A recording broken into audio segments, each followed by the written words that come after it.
answered a question. I did not admit that. He said that. He said he was playing with her. He answered a question. He said that he never answered any questions for me. Stop it. He did. He did not. I don't even know who. Didn't you hear him say that I was a cunt?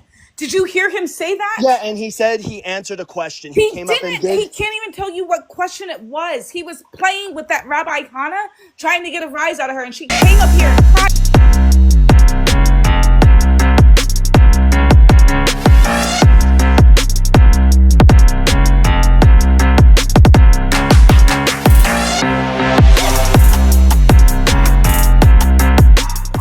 But they're here, and we have 63 people in the room. Please like the live. Everyone tap your screens. Tap those screens. Share it with people. We're about to have an epic debate this is going to be, I'm excited for this. This is going to be awesome. Who's excited on the panel? This is going to be awesome.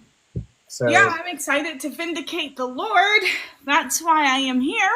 Absolutely. So, yeah. And Forrest, you're here to commit rhetorical murder, right? Yeah, whenever you're ready. Yeah. So let's see. Thank you guys for being here. Obviously, the debate that's about to start, we're going to have Wisdom Songs versus Forrest Mendes on Did God Lie in Genesis. There's going to be audience vote for this debate, and then there's also going to be 5 judges. We've got Haru, we've got Haru, who's a Haru, what's your position? Atheist, agnostic? I would say that I'm a semantic atheist. Okay, so Haru's a semantic atheist. Pensive is an agnostic, right? Pensive is going to be agnostic. Logic Troll is going to be a theist. Hierophant is going to be a Christian. And Joy Rivers is going to be an agnostic. I think that's a fair set of judges. I think their judgment's going to be amazing. The format for this debate is going to be 52 minutes. Both are going to get a 8-minute opener because they requested for 8 minutes. They're going to get 2 rounds of... Wait, hold on. Do I have 2 rounds here? Oh, well... Actually, yeah, you guys are going to get 3 rounds of 5-minute cross-examination, and then you're going to get 2 rounds... or you're going to get 3-minute closers. Sorry. So 8-minute openers, 3 rounds of 5-minute cross-examination, and then 3-minute closers. It's going to total out to 52 minutes. So 8, 8, 5, 5, 5, 5, 5, 5, 3, 3. I think the math is correct there. That's going to be it. So did God lie in Genesis? The affirmative is Forrest. You're going to go first. AR, when you're ready, we can put that timer on Forrest, and your time will start whenever you say your first word. No. I'm trying to find the okay. I got to change it to 8, right? You got 8? Yeah, 8 minutes. Yeah, and by the way, just a reminder, please, if you want, if you have any spare change, gift the debaters first, the judges first, and then, to me and AR. If you can't gift, that's totally fine. We're in a bad economy right now. We totally understand. We just appreciate you guys being here, tapping the screen, share the live with your friends. We just appreciate you guys being here, tapping the screen and sharing the live. The gifts do help me and AR and all the content creators on this panel to do stuff on their channels, to put more content out for you guys, to do whatever they want to do with that money, but invest into TikTok and invest into whatever their projects are. So we do appreciate the gifts, but we appreciate your presence more. So we're going to start the debate. Forrest, we're going to start your 8-minute opener. AR, you're ready. We're going to start the clock whenever you say your first word, Forrest. Okay. Good evening, everyone, and welcome in to another edition of a well-informed atheist teaching a sycophantic troglodyte about the Bible. Notice how I didn't call her a Christian? That's because ever since I've met Wisdom, she's shown only her lack of it, much less any fruit of the Spirit. But with that being duly noted, I would like to thank the hosts and the organizers for this event, as well as the judges and every audience member that has decided to attend this evening. Please let me remind you that both participants in this debate have a particular burden to bear in affirming each of our respective propositions. The requirement my opponent has is that she must prove beyond any rational doubt that God did not lie in Genesis 2:17, when he clearly states, "But of the fruit of the tree of the knowledge of good and evil thou shalt not eat, for on the day that you do, you will surely die." However, to accomplish this is not possible in reality, when we take a further examination into the formation of this passage in the original context of its Hebrew.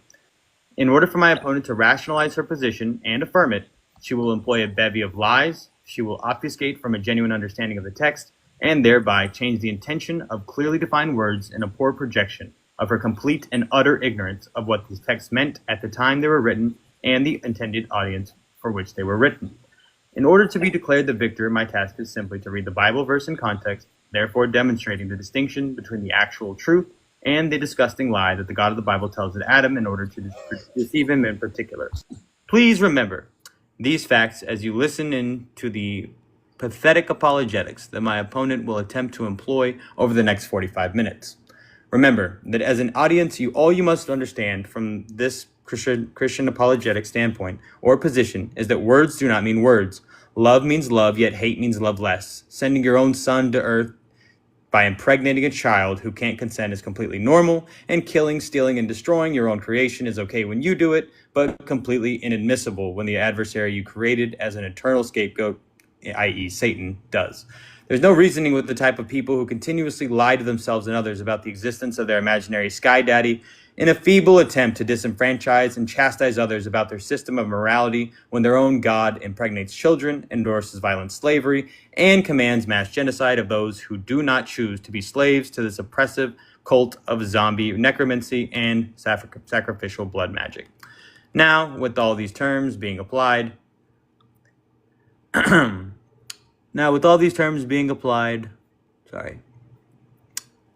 clearly defined and outlined, I will provide my syllogism with an inference rule of deductive reasoning known as affirming the antecedent. The modus ponens are as follows. Premise 1. Genesis 2:17 clearly states that God directly declared to Adam that he would die on the same day that he ate the fruit based on the Hebrew definition and grammar structure of the word bayom.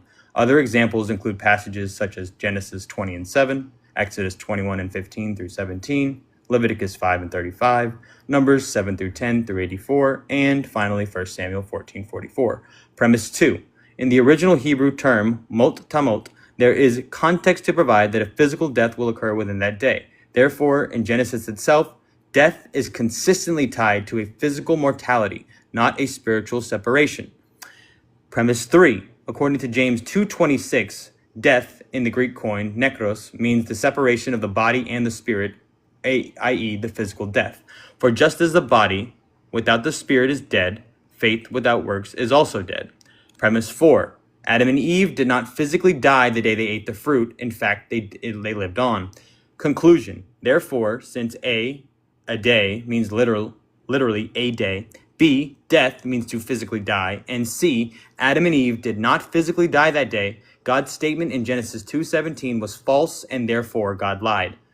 This is backed up by the parasomatic infinitive of death, and the death in this phrase is the point of contention for the entire discussion, and unless my opponent can successfully negate the aforementioned propositions and subsequently their conclusion, it rationally follows that my syllogism is logically sound, and therefore I have determinately met the requirements of being declared the winner of this debate.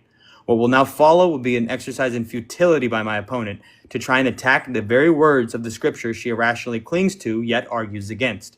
If nothing else, the people who call themselves Christians on this application will never cease to amaze me with their mental gymnastics that have them justify the slaughter of unsuspecting babies, the rape of innocent women, and the mass G-side of men who simply did not want to be a part of this pedophilic death cult. However, the most relevant lesson I'm teaching my opponent in this after-school tutoring session with the remedial student is that the very first thing that your God tells humankind is a demonstration of a lie, forthright and outcoming. Now, this sets the stage for your inability to critically think or comprehend when your God violates the nature that he himself proposes within the framework of the very same scriptures you will now argue against. And with that, I yield my time. Okay. I'm shedding tears. That was beautiful. That was so beautiful. But Wisdom is also going to do an amazing job. Thank you for your opening statement, Forrest. And now we're about to go to Wisdom's opening statement.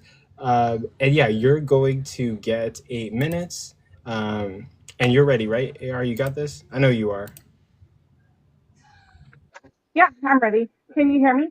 Yep. Actually, you're a little bit muffled. Hold on. Is that better?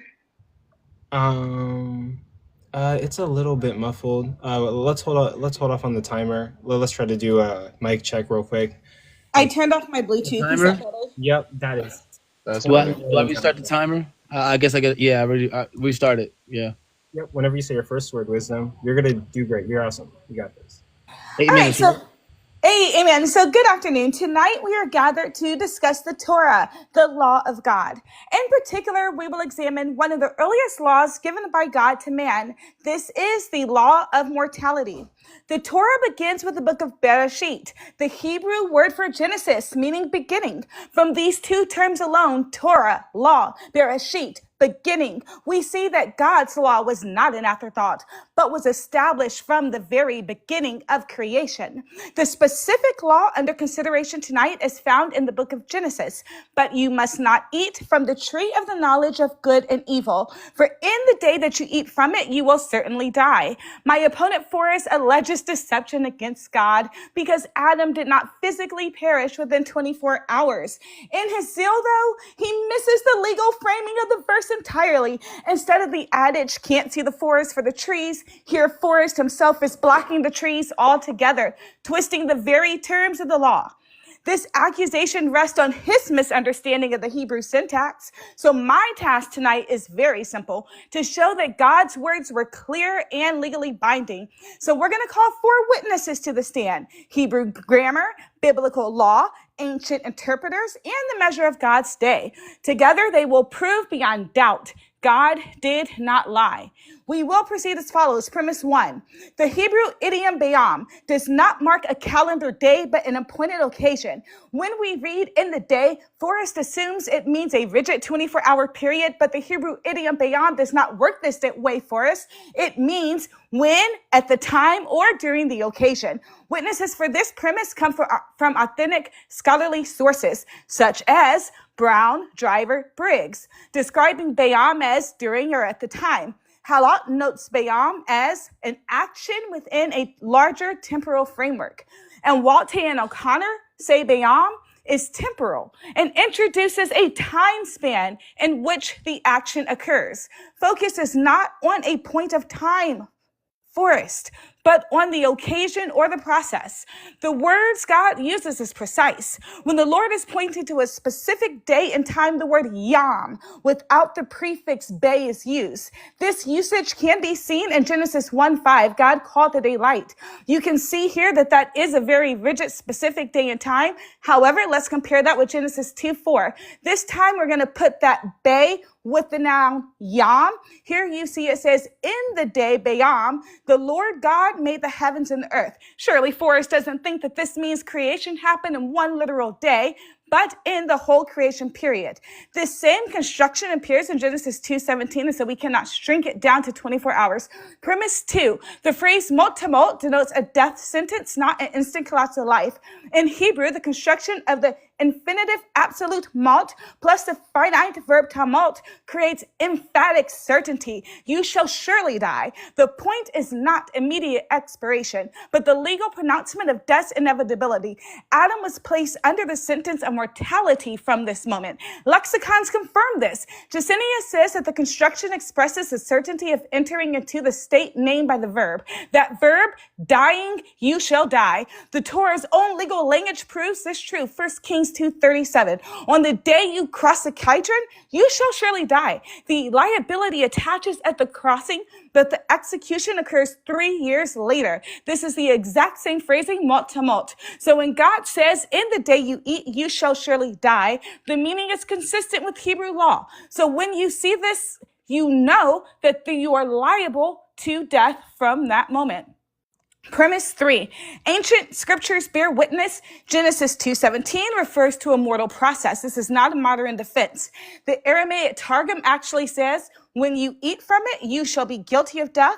Philo of Alexandria says, not instant death, but the death of the soul. Rashi, on that very day, you will become liable. Rambam, from that moment, man became destined to die. And Ibn Ezra, not within 24 hours, but when you eat, you shall become mortal. So the Targum said it, Philo, Rashi, Rambam, Ibn Ezra also said it. Across centuries, traditions, the verdict is unanimous. Mot tamot means a death sentence, not an immediate collapse. The charge that God lied cannot stand. Premise 4, even if we read Genesis 2:17 as requiring death within a day, the verdict remains the same. God did not lie. Scripture itself testifies that the Lord's days are not like ours.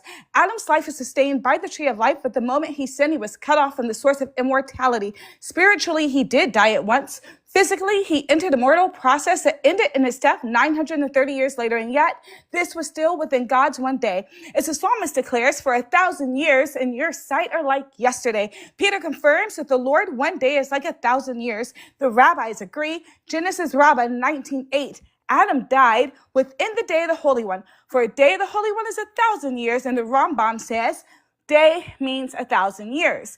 As it is written, for 1,000 years in your sight are like yesterday. So even under Forrest's reading, Adam's spiritual death was immediate. His physical death fell within God's single 1,000-day year. And both the scriptures and the rabbis testify for this. So let's go back over it. Premise 1, the Hebrew idiom bayam means winner at the time. Premise 2, mot tamot is a death sentence. It is legal. Premise 3, the ancient witnesses agree. This is how it's rendered even in Bibles. Premise 4, even under the strictest reading, Adam does die within God's day. So the law was clear, the sentence was certain, and the witnesses are unanimous. The timeline does hold for us that God did not lie. Also, with the 1 minute that I have left, I would like to take you back to Genesis. And if you go to Genesis chapter 3, verse 3, you will also see Eve referring to the same death in the same tree, but she does not use the same construction that God does. So you can even see the difference of the word right there 2 verses later. So again, when we look at the sentence construction, we see that what God was saying to Adam is that at the moment you take a bite off of that tree, you will no longer have access to immortality. You will become mortal. The verse says, dying, you shall die. Like running, you shall run. That is in the infinite. It is a process. And with that, I'll rest my case. That's the conclusion of your opening statement. Yeah. So I just want to say, audience, didn't I tell you this was going to be fire? Didn't I tell you this debate was going to be fire? Literally the best debate I've hosted out of all the debates. The opening statements were fucking fire. Oh my God. Those debates were terrific. Jesus Christ, Forrest, you did a good job. And Wisdom, oh my goodness. This is the best debate I've hosted. This is going to be so epic. This is so information-packed. Everybody in the audience is educated. This is fucking awesome. We're going to go to the first out of 3 cross-examination. Forrest, you're going to get 5 minutes to ask questions to affirm your position or disfranchise or, tear down Wisdom's position. If Wisdom gets out of control, you can say, I reclaim my time. We'll pause the timer, get Wisdom under control, and then resume your time. So we'll start the 5-minute cross-examination whenever you're ready. This is the best debate. Oh my goodness. This. Oh my gosh. I love this debate. Get to it. Yeah. I'm so excited. I'm going to cry. Okay. Your 5 minutes starts whenever you say your first word. I'm going to cry. This is so great. Okay, so what I need to know is if you think that I intend to say that mot tamot means a instantaneous death, because I don't think you understand what I said. Do you understand that my framework is that it's not an instantaneous death, but one that occurs within the day or the 24-hour period? Are you of this understanding? Yes or no? Then 24 hours either way. It's not either way. It's not either way. The phrasing does not lend itself to your interpretation. It's not my interpretation. It's the interpretation of the Hebrew word based on scholars. And the scholarly consensus is that there is no physical death. Can you show me an example of a spiritual death within the framework of the Old Testament? My argument was not for spiritual death. My argument was for mot tamot being a legal sentence. Mm-hmm. So it is a physical death. That does not require it to occur within 24 hours. So you concede that it is a physical death. Of course, it is a physical death. I never said it was not a physical death. Now, can you define what a lie is? I would say falsifying information with the intent of mischievousness.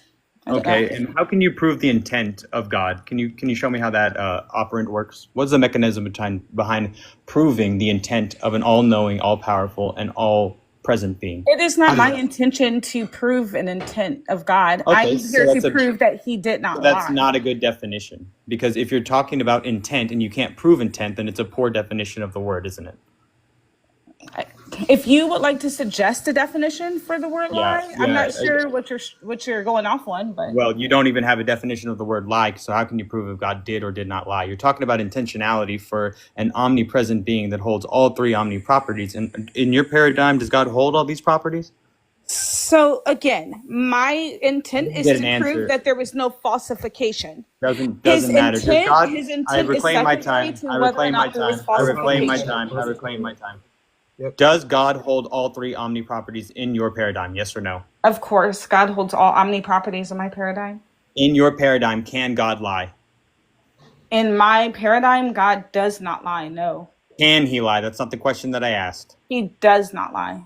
Can he lie? That's a third God. My God holds all truth propositions. Okay, can your God lie? I need a fourth time I'm asking you. You're clearly dodging. My God does not lie.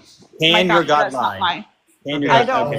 Just a note for the audience, I'm not getting an answer. We'll move to the next line of questions. Hold on. Pause real quick. Let me pause. I know your timer's running, but let me set 2 minutes and 30 seconds on. Yeah, perfect.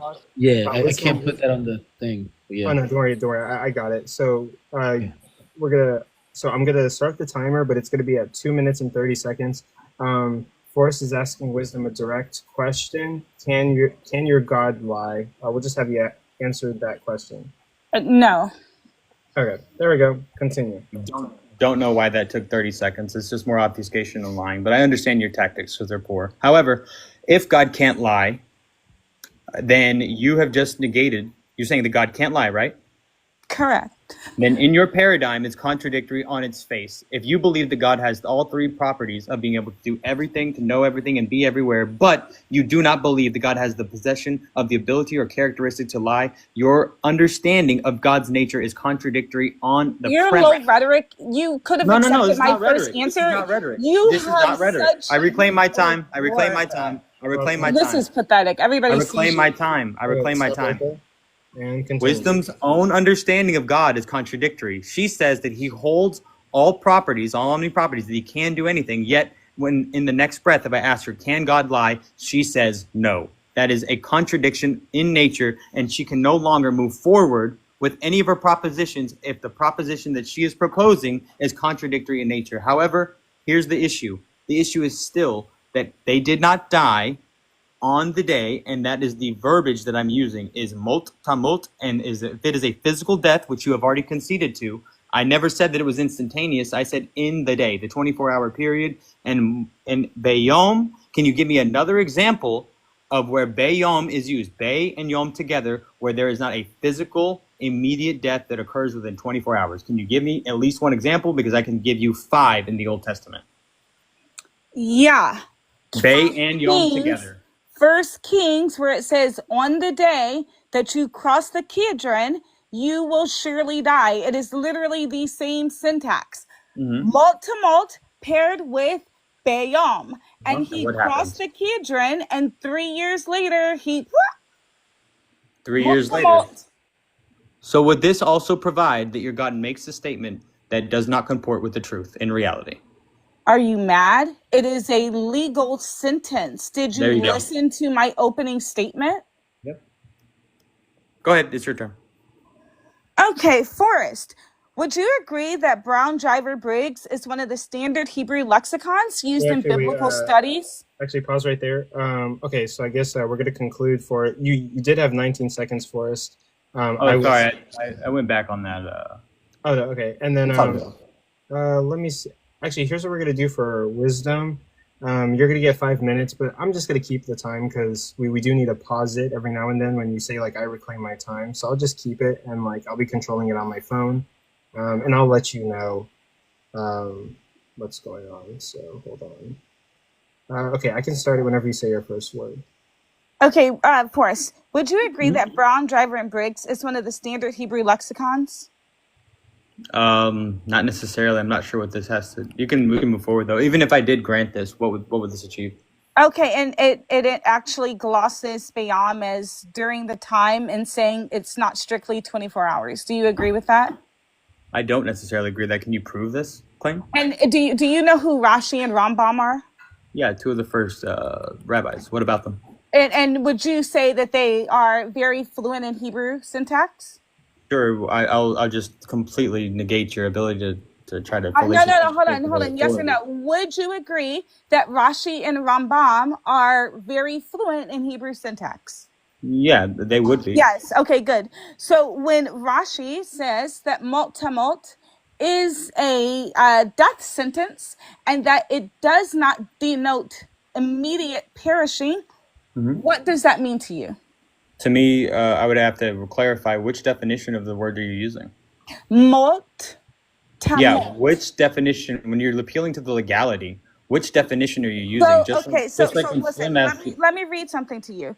So Rashi says of the actual phrasing, mot, that it means from that very day you will be liable to death. On that very day, you will be liable to death. What does that sentence mean to you? Which definition are you using? Is it the primary definition? Tamot. I'm not asking about the Hebrew term. I'm asking about which definition that you're attempting to employ. You have to engage with what I'm asking. Let me reclaim my time, please. Let me reclaim my time. Hold on. Okay, we'll start whenever you ask your question. So hold on. So I just want to clarify something, and then I'll ask a question. Okay. So to clarify, hold on. Wait, before you do that, Forrest, are you okay with her clarifying and then starting her time when she asks her question? It's her time. Yeah, it's her time. I'm just not getting an answer to my question. Which definition of the Hebrew phrase are you using? Start my time again. I'm going to ask him a question. Okay, go ahead. Forrest, the topic for tonight is, did God lie in Genesis 2:17, correct?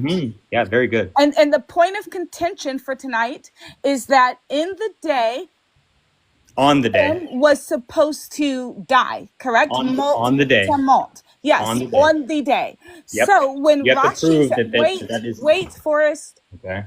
So your contention with God is that because Adam did not die within 24 hours that God lied. Is that the claim against God? On the day, yes. Thank you. Now, when Rashi looks at this exact same phrasing, he says the opposite of what you say. He says that it is not within 24 hours. Actually, this is Ibn Azra. We're going to go to a second witness. Which one is it? Well, Rashi says, on that day, you will be liable to death. Rambam says, from the moment man became destined to die. And Ibn Ezra says, not within 24 hours, but when you eat, you will become mortal. So here Ibn Ezra is contradicting you, isn't he, Forrest? Be if it was metaphorical, sure, but it doesn't matter. Ibn Ezra, hold on. Do you know who Ibn Ezra is? Appealing to the authority of people that I have the same amount of. Hold on, please. I'm reclaiming my time. Do you know who Ibn Ezra is? It's a yes or a no. Okay, now ask your question again. Sorry. Do you know, Forrest, who Ibn Ezra is? No, I don't. Okay, Ibn Ezra is a premier scholar in rabbinic studies and Judaic literature. Is this your subjective appeal to authority? Is this so? Who knows Hebrew better? Hold on. So you don't ask me questions. I'm reclaiming my time. Yep. Who knows Hebrew better? Who knows Hebrew? Who knows Hebrew better? Sorry, hold on. Let me clarify. Whenever you say the measure. Whenever you say I reclaim my time, just pause for a little bit, and then I'll have you ask your question, and I can start the timer again. I'm just trying to keep up. But you guys are doing great. But I guess go ahead, start. Thank you. So, Forrest, who knows Hebrew better, you or Ibn Ezra?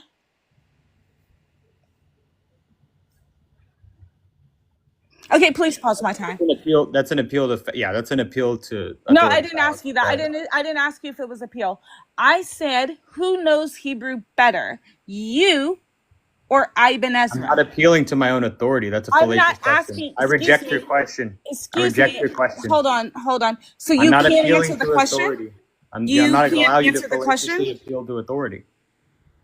Okay, so if we are you appealing to authority by asking me that question? Hold on, here's my question.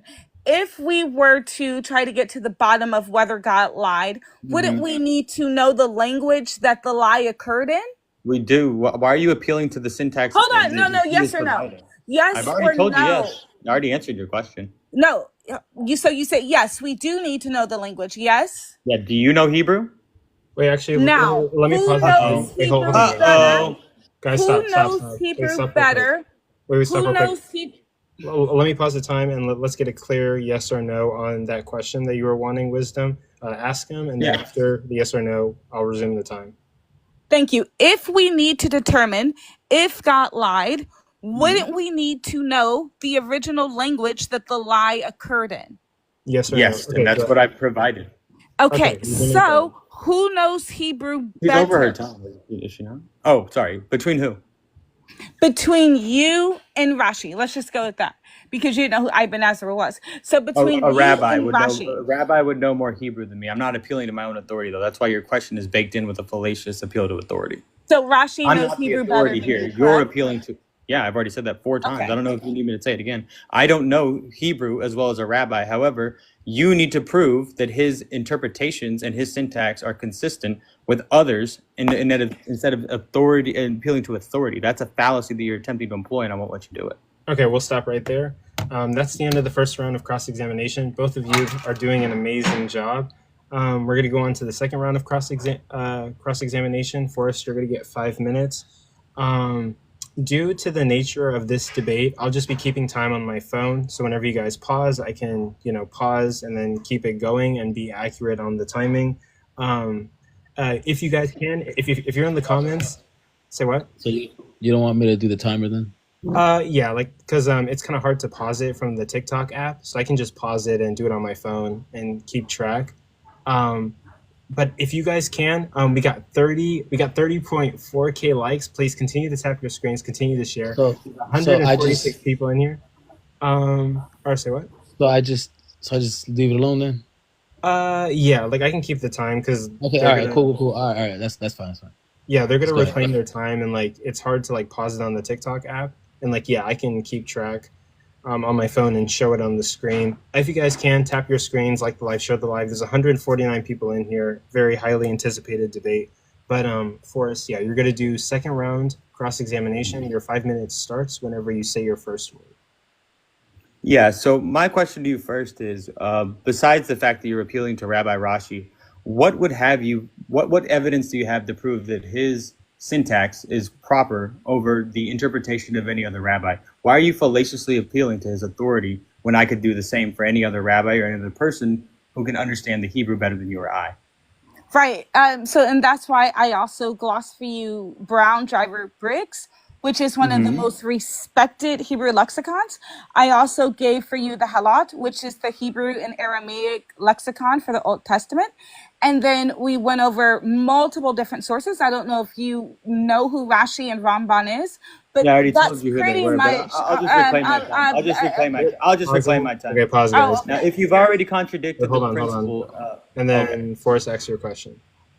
Yeah, I've already gotten you to admit that it was a physical death. And now if we're talking about the truth and reality, that being a lie, right?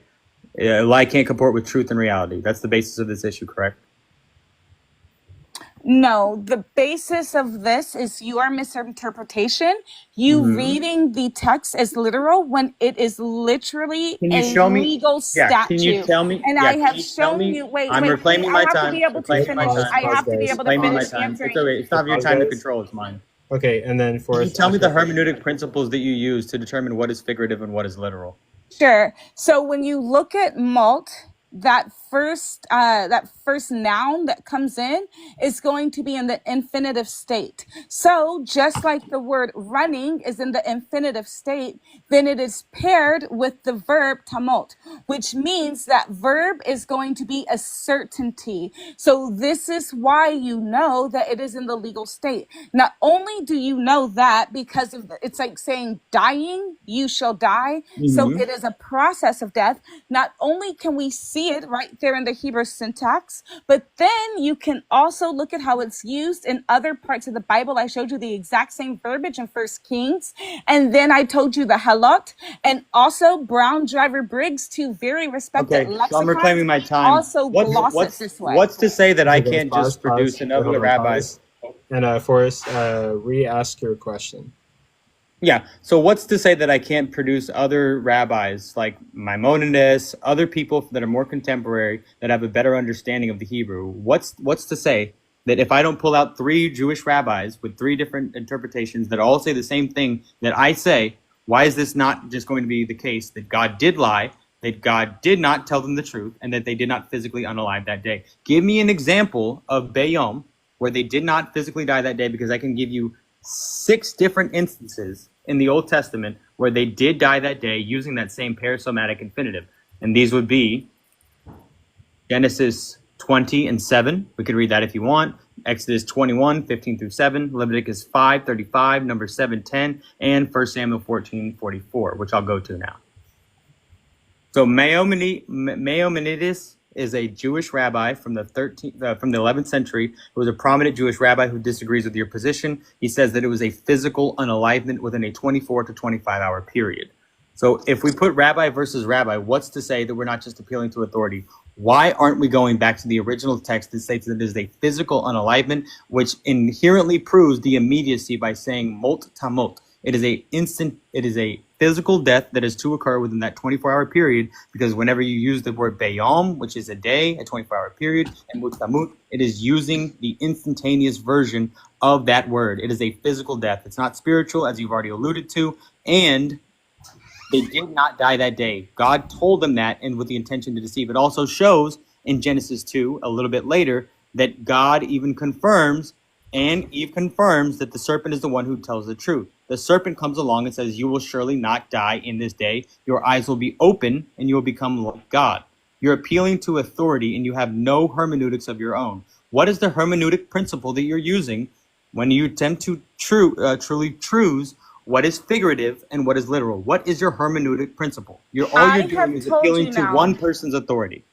Okay, so first of all, I haven't appealed to one person's. I've given you 2 of the most respected lexicons, okay. And these are not just How is this random. not an appeal to authority? Why does he keep cutting me off? Because it's my time. How is this not an appeal to authority? But I can't answer your question for us. How is this not an appeal to authority? Give me an answer. That's fallacious. It is not an appeal to authority. Then what is it? Because not only have I given you respected sources, but I have also broken it down. Are these sources? Do you know what an infinitive verb means? Yes. Are these sources an appeal to authority? Yes or no? Answer that These question. sources are an appeal to the fact that I don't speak Hebrew. I never got an answer. So I go to someone who does. I never got an answer. I require an answer. Are these sources that you're attempting to employ, such as Rabbi Rashi, are they an appeal to authority? Yes or no? No, they're not an appeal to authority. That's your first line. That's your second line, actually. Perfect. Okay, with that, we're going to go to second round wisdoms cross-examination, 5 minutes. It starts whenever you say... Actually, let me grab a charger real quick. Just everyone pause. Let me grab a charger. And then I will start the timer whenever you say your first word.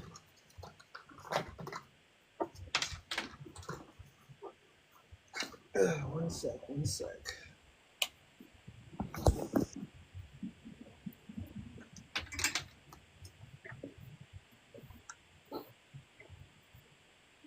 Okay, and I'll start the timer whenever you say your first word. Okay, Forrest, do you agree that Genesis 2:17 uses the phrase molt to molt? Yeah, it's not infinitive. Thank you. And do you agree that this construction is in the infinitive absolute? No. Can you show me that? Wait. Okay. So do you know what infinitive absolute means? Yeah, show me that in the text. Okay. So the word what makes you think it's infinitive?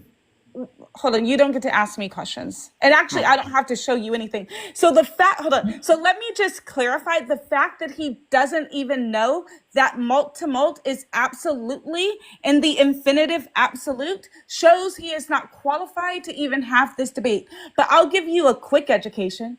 The word dying That means it's in the infinitive. That's the infinitive noun. Paired with the verb tumult makes it have emphatic certainty. This is the exact way that we know that is, excuse me, this is the exact way that we know it is an idiom. Now, do you understand that this idiom has a certain legal consequence with it? That's your burden to bear, not mine. That's your claim. You have to provide evidence. So for in if First you Kings, shall surely die, and it's hold emphatic. on. So in First Kings, where the Lord says, on the day you cross the Kidron, you will certainly die. It is the exact same phrasing, mult to mult. Yes? I mean, that could, yeah, you get to prove that. Can Yes. you show us that? And hold on. And I don't have all day. You should have done some research. That's it is my not, claim to bear. It's it yours. is not until, pause your time, pause your mouth. That's it is not my until claim to bear. It's Stop yours. talking, Forrest. It is not until 3 years later that the person actually perishes after crossing the Kidron. So do you see the pattern? The pattern of your God lying? Yes, absolutely. Okay, and when Rashi and when Rambam and when Ibn Ezra and when the Halot and when Brown Driver Briggs all disagree with you, yet these are actual respected Judaic and Hebraic sources, does that solidify your claim or my claim? It just proves that your claim is an appeal to authority that's fallacious on its face. So and when neither also one of us, so hold on, did you get help from a rabbi on yeah, this? I got help from multiple Why rabbis. did you get, hold on, why did you seek help specifically from a rabbi? Because they understand the Hebrew terminology. Thank you. So when you say that you got assistance from a rabbi because they would understand the Hebraic terminology, how are you a hypocrite to say that my sources are out of line? Yeah, can you prove that your syntax is consistent amongst all rabbis? Can you do that? You don't understand the infinitive absolute construction of the word, yet you want to convince You're moving people away from Genesis that regardless. you know what the word means, yes? Yeah, you said that there was an emphatic... Okay, wait. I have a question. If somebody is trying to get to the bottom of an English word, would that person need to know English syntax, or should they just trust me, bro? They should know English syntax. You're still appealing to authority, are you not? So because you don't know Hebrew syntax, you don't even know. Yes, Wait, I've told you the construction So you of know mult Hebrew, to mult right? now 13 So wait, you know times. Hebrew, right? Forrest. Okay. Do you know Hebrew? Forrest, you don't get to ask me questions. You can wait until You can't answer the question. You can wait until I'm not answering your questions. Now, are you familiar? Excuse me. Third question she didn't answer. Are you familiar that no scholarly source or lexicon glosses God is a liar the way you do? No, that's not true. Can you prove that? Could you provide one right now? Wait, you said no scholarly sources? Yeah, no scholarly sources say God. Dan McClellan. Can you provide me with a scholarly source? Dan McClellan. Dan McClellan? Yeah. What are his credentials? Dan McClellan? No, I would like for you to tell the audience what are his credentials. Sure, let me look those up for you. No. You don't have to look them up. Stop my time. Wait, what do you mean? You just asked me a question. Now you don't want an answer? You should know. You just gave his name. I even read it. Wait. No, I got it. I can answer the question. Stop. So, are we gonna wait for Forrest to look up his credentials, or do we? No, I don't want him to look it up. I want him to. He the one that like busted the man's name out like he was the GOAT. You asked me a question. Do you think I know all of this? Okay. Yeah, Okay. Do you want him or not? Hold on. Pause. No, I want to know what you know about him, Forrest. Come to a stop. Sure, I got it right here. He can either look it up or he can say like he doesn't know the answers to the question. Well, if he has to Google somebody who he just you asked me a question, now I'm answering it. Okay. May I answer it or not? Okay, stop. Go ahead, Forrest. You want to dodge again? Okay, good. Stop. So, what are we doing in regards to time? Are we going to continue the time? Go ahead. No, he can continue. Go ahead. Okay. Are we gonna continue the time? I'm gonna press play. Yeah, but go quickly. You have 10 seconds to answer this. I don't want to hold biography. I can answer it. Wait, is he Christian? Wait, is he Christian or is he Jewish? Let me just ask this question. Pause the time, please. Yep. I'm going to put my foot down. Forrest, you were asked a question. You gave an answer and did not have supporting information. Wisdom is not required to give you time to look up your answer. We can move forward. Okay, let's move forward. Okay, thank you. Okay, so is this person a Christian or a Hebrew speaker? What relevance does that have? Do you know the answer? Yeah, he speaks Hebrew. He does speak Hebrew. Yeah. What work has he written in Hebrew? Yeah, he holds a PhD from the University of Exeter. It applies cognitive science and linguistics to the study of biblical text, and he understands the Hebrew because he's the one who wrote the book. Yahweh, excuse me, I'm gonna interpret this for you real quick. It says, Finish up your statement for us, and we'll move on to the next round of cross-examination. Sure, the Bible says so. That's the book. That's the book that I was using. Pages 54 through 57 is what I would be referencing. We'll stop right there. Okay, guys, thank you for that. This is an amazing debate so far. Everybody in the audience, I hope you're taking notes as well as tapping the screen. This is a phenomenal, like one of the best debates. You guys literally have 152 people in here and Rabbi Hana in the audience watching this right now. You guys are doing phenomenal. You guys clearly researched. You guys clearly came prepared. Chef's kiss. This is what the debates are supposed to be like. This is it. This is what it's. Holy shit, bro. Okay, but anyway, we're gonna move on to round 3 of cross-examination. Forrest, you're gonna get 5 minutes, and we're gonna go from there. Okay, if I show like a source that I'm using? Yes, we can expand your screen.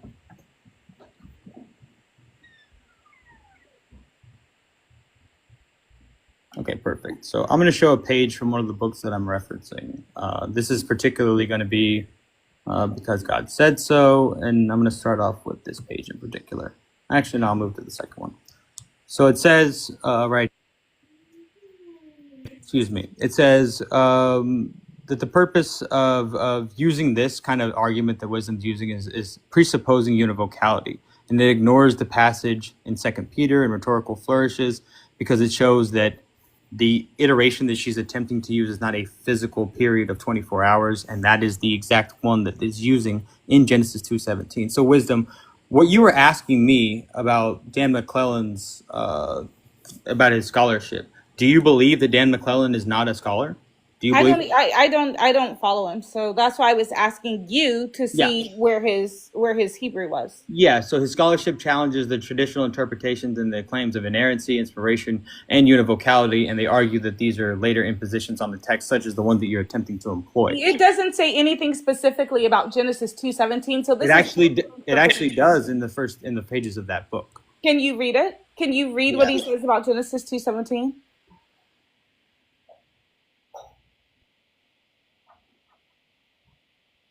Am I positive? And I love how this is turned into an appeal for authority from Forrest. So is it fallacious or not to appeal to authority? Yes or no? If that's your only appeal, I mean, but that wasn't. I literally went over the construction with you multiple times of mult to mult. I went over that multiple times. You don't even know what it means. I asked you what it means, and you had no idea. What God said to happen, what happened to Adam in the Garden of Eden with the fruit of the tree of the knowledge of good and evil did not happen. He said that they would die in that day, and it did not happen. That is why at the very core of this, it is still a lie. You know that it was a physical death. You've already conceded to that. Did Adam and Eve die the day that they ate the fruit? Within the 24-hour period that's already been established by the words and the emphatic emphasis that you also alluded to. Okay, I don't think you've been tracking. So again, it is not saying that within 24 hours they would perish. It is saying that at the time you eat this apple, malt to malt, you will be liable for perishing. That is what the verse is saying. I have shown you this through the syntax, and I've also showed it to you through lexicons and Hebrew rabbis. You doing okay for us? You need me to pause? You good?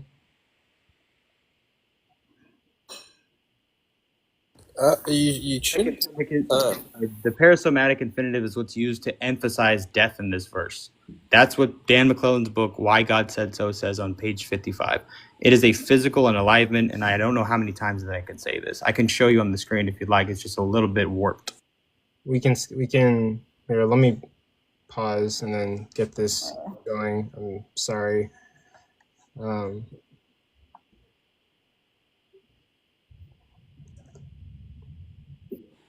Okay, I'm gonna resume.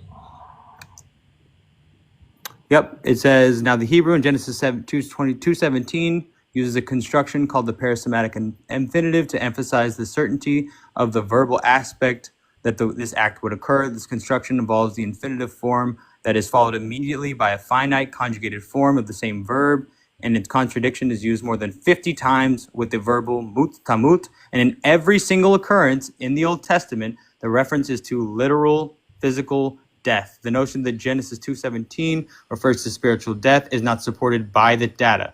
The two main ways that mot can occur in a construction in an active and passive sense. The active construction means someone will certainly die, as we see in Genesis 27, which I mentioned before, 1 Samuel 14:39, Ezekiel 33:14, and the passive construction means someone will certainly be put to death, as it is also used in legal context that wisdom is attempting to appeal to poorly. However, this is not supported by Genesis 2:17. The most forceful argument against the reading of Genesis 2:17 is the different ideology behind the grammar of the parasomatic infinitive, that it is different because in most contexts where mut is used, it refers to death by natural causes. This is not a naturally caused death. It is a death that's caused by the decree and the command of God. Do you understand this? Can you read this?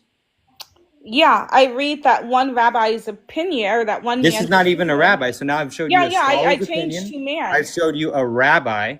What more do I need to show you that this is a parasomatic? Own language and words, looking at the words themselves, mot to mot. Finish your last sentence. What does that mean? Okay, so we'll stop right there. Physically unalive within that 24-hour period. We'll stop right there. We're going on to wisdom's last cross-examination, and then after this, we're gonna have 3-minute closers. And for any excited audience members, since this is the last debate, it's going to be longer than 20 minutes of questions. We can stay here as long as you guys like and get all the questions answered. So Wisdom, your 5 minutes will start whenever you say your first word. All right, so let's test this with scripture. 1 Kings 2:37. Solomon tells Shimei, on the day you cross the Kidron, you shall surely die. Does this sound familiar, Forrest? No, it doesn't sound familiar except for the fact that you've repeated it 4 times. So it should sound familiar because the two phrases, Bayam, on the day, and you shall surely die, mot to mot, are the same, yes? Are they? Can you show that to me on the screen? I'm not going to waste my time. You can hear it with your You're not going to waste your time proving the claims that you're making? Hold on, pause my time, please. Pause my time. You're not going to make, Okay, you're not going to waste your time Pause proving my the claims time. that you're making. Stop, and then Wisdom, ask your question, and we'll start again. Hold on, he's on the coffee cup, so. Okay. No, I'm good. I'll wait till he's off of the coffee cup. Okay, we can do that. Wait, Forrest, come back. Can you still hear us and understand everything when you're in coffee cup? Looking up Genesis 27. Okay, go ahead, Wisdom. We're not even talking about Genesis 27. I need you to come back here, Forrest, and listen. I'm looking up a Bible verse so I can put it on the screen. He can hear you still on coffee cup. He can still hear you. Listen to me. When it says, on the day you shall cross the Kidron, does that sound like on the day you eat the fruit? Does that sound like the same? It could sound the same. Can you prove that they're the same idiom? Bayam is used in both places, yes? Can you sure, if you can show me that, sure. But can you show me that the syntax is consistent? Stop. Can you show me that the syntax is consistent? Yes or no? Pause. What is the difference between a word when it is only yam by itself versus bayam? What is the difference in Hebrew syntax? Tell me what the difference is. No, hold on. I'm asking you, yes or no? Do you know the difference? I'm asking you. Actually, I got it right here. Yes or no? Do you know the difference between yam by itself and bayam? Do you know the difference? Nope, tell me the difference. Okay, you don't know. You're not qualified. Do you know? You're qualified though because do you know what an infinite? Do you know what an infinite absolute verb is? No, teach me. So if you do not know these things, how are you qualified to say what God did and did not do? Because the terms that you're using or you're asking me aren't in the verse that we're talking about, which is Genesis The 2:17. terms are absolutely in Genesis 2:17. Is it Bayom or is it just Yom? It is Bayom. Thank you. Now tell me what Yom means without Bay. No, first of all, in Genesis 1:5, I'll tell you what it means, and I'm going to ask you a question because this is my turn. In Genesis, excuse me, I'm reclaiming my time. In Genesis 1:5, it says, "In the day the Lord made the heavens and the earth," or "in this day the Lord made light." Yes, in Genesis 1:5. Is that what it says? And is that the word? No. And is that the word Yom or Bayom? You tell me. I'm not looking at it. Forrest, in Genesis 1:5, it is the word Yom, and it says "in the day." Now, in Genesis 2:4, when it says "in the day that God created the heaven and the earth," how many days did that encompass? That's 6 days. Now you're using two different types of. Now, guess what word is? Now you're using two different types of word Forrest, day. I'm reclaiming my time. They're not the same words. Forrest, okay, wait, pause, guys, pause, and then okay, ask your question, Wisdom. We'll start the time. Thank you. He just admitted that they're not. Now he's chat GPTing or I'm not getting chat some help from GPTing. I don't somebody need to. I'm because trying he to look can't up stay Genesis here. 27. Hold on, stop it. Now in Genesis 1:5, the word Yom is used. On this day, God created light. On this Yom, God created light. In Genesis 2:4, it says Bayom. In the day, God created heaven and earth. So you can see the difference. How many between days was that, Yom Wisdom? and Bayom. And In that reference, stop. I am talking. So what is the difference between Yom and Bayom in this construction? It's that one is a figurative day and one is a literal day. Which one is a literal day? Have the sun been created Which yet? one is a literal day for us? I'm asking you a clarifying question. Has the sun been created to don't make worry a about the sun.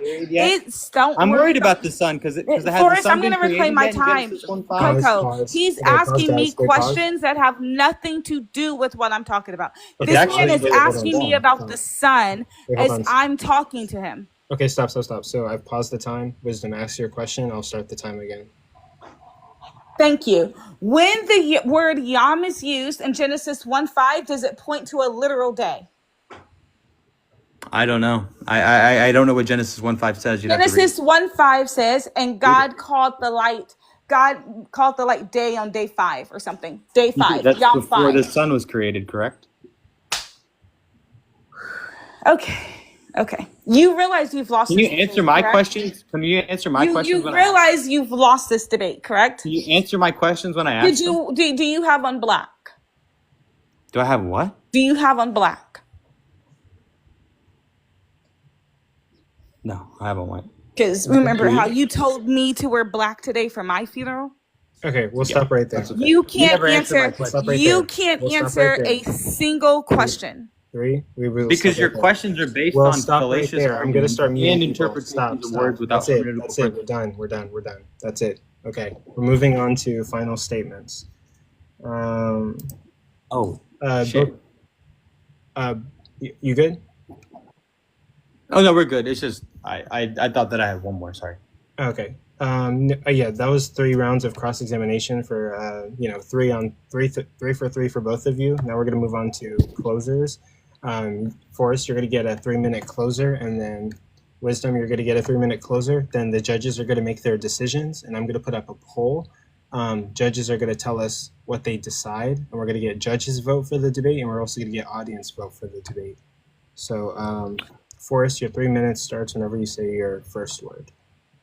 Sure. So I'm just going to repeat my syllogism that was originally given to prove that God did lie. Once again, it's Genesis 2:17 clearly states that God directly declared to Adam that he would die on the same day that he ate the fruit based on the Hebrew definition and the grammar of the construction of the word bayom. Other passages include Genesis 27, which I was trying to get out, Exodus 21:15-7, Leviticus 5:35 and on. In the original Hebrew, mot tamot, there is a context to provide that it is a physical death that she also alluded to, and it will occur within that 24-hour period.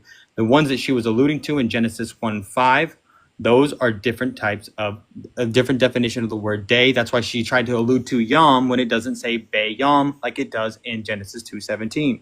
The Hebrew term mut tamut literally is a physical death that will occur within the day. That's the issue. God gives them that issuance of the command. They do not follow it, and they do not die that day. For just as the body without the spirit is dead, faith without works is dead. In the Greek koine, once again, the word means the separation of the body and the spirit. Wisdom cannot give you a single example of a spiritual death throughout the entire book, nor can she give you a separation of the spirit and the body. God gives them a command. They do not follow it. They do not physically die that day. Therefore, Adam and Eve did not physically die P4 that day that they ate the fruit. They lived on, Adam, for 930 years. And the terms that she were using in 2 Peter 5:6-8, those are figurative devices. They are literal. They are a literary flourishment. What they are alluding to, wisdom that is a figurative device, because it is a simile that uses like or as. It says a day on earth is as a day in heaven with God. It is not talking about a physical presence on earth.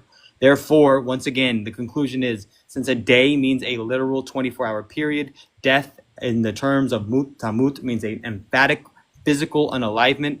And C, Adam and Eve did not die that day. God's statement in Genesis 17 is still false, is still a lie. The parasomatic infinitive of death is the point of contention for the entire discussion.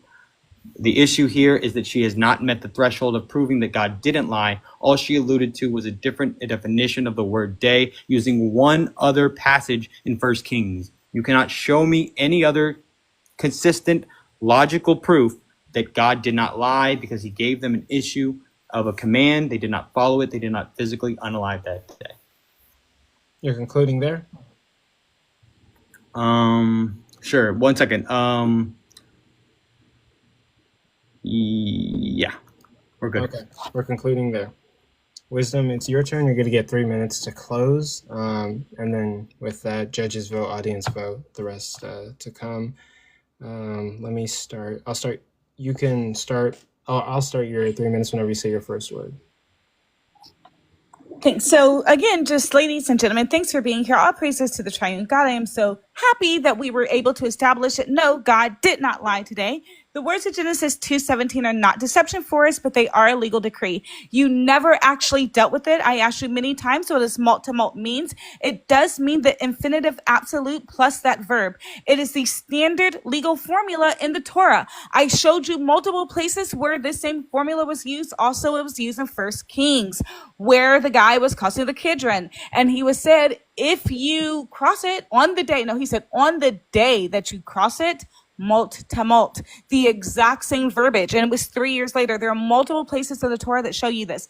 This is why lexicons gloss it this way. I showed you the Brown Driver Briggs that glosses it this way. I also showed you the Halat that glosses it this way. But not only that, I took you to actual scholars, Rashi and Rambam. They are the greatest voices in Jewish tradition. This is not just somebody that I'm Googling to find that just happens to agree with me. Rashi and Rambam happen to disagree with me on a lot of different theology. But this is just not one, because the truth is that God did not lie. These are not fringe voices. Also, you then went and appealed to authority, which was actually quite funny, because I wasn't only appealing to authority. I was saying that I know these things because respected Jewish sources tell me these things. But then I also told you with my own words what malt to malt means. Dying, you shall die. So the infinitive the infinitive noun of malt, that is what's going to absolutely slaughter you here. I also asked you, what is the difference between yam and bayam? You refuse to even give me a response. Yam definitely means a more rigid stance, where bayam is opening it up.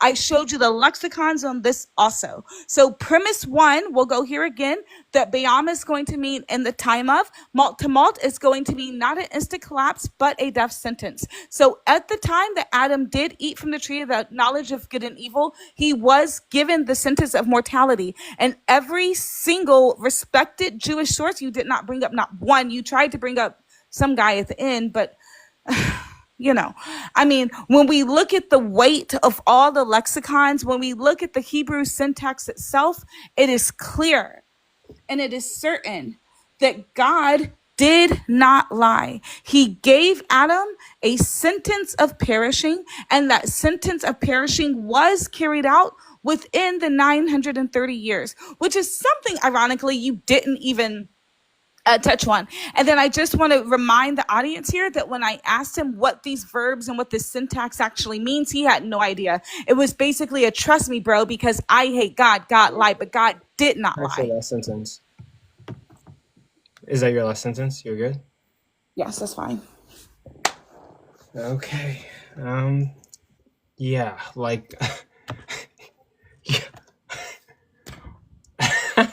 yo, well, what can I say, ladies and gentlemen? I hope that you enjoyed this debate. I absolutely joined this debate. I did know that Pensive left, so he didn't really hear Wisdom's conclusion, but we'll see how the judges' votes go and whether we need a fifth judge. May I go first? Judges, are you ready to decide? Yo, Coco, you hear me? Yeah. I have his vote. I have Pensive's vote. Oh, he gave it to you? Yeah, he gave it to me, yeah. Could you possibly screenshot that so we have like visible proof? And then we can Yeah, I got you. Bet. So Got judges, you. if you're ready, you can start telling your decisions. You can start, Joey. First. Yeah, thank you. Joey. I wanted to say I don't really know who Wisdom is, but pleasantly surprised. I'm going to give the first round of the openers to Wisdom. I think she was much more prepared, and she laid out her argument and her sources very thoroughly.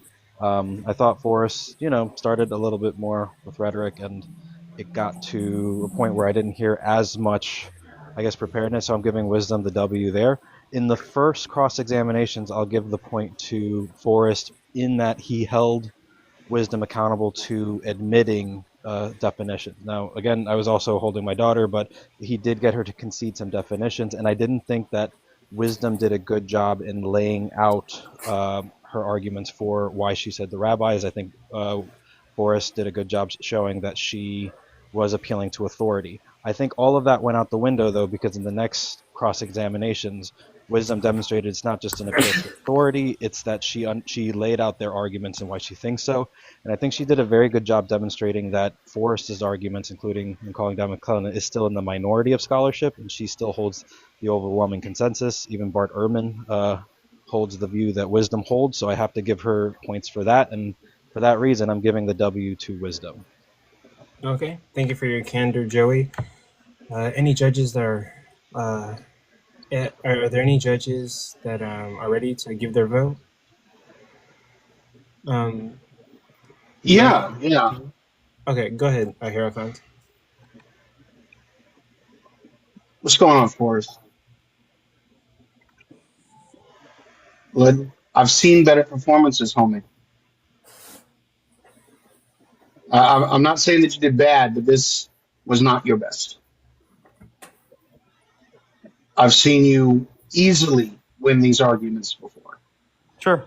And so what bothered me is that you talked about scholars, but then didn't provide any sources until pushed on it in Wisdom's Cross.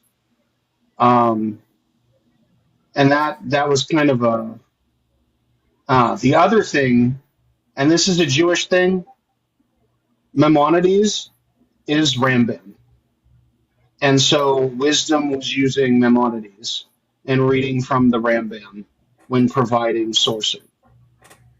I like that Wisdom, you maintained your composure. You were respectful the entire time.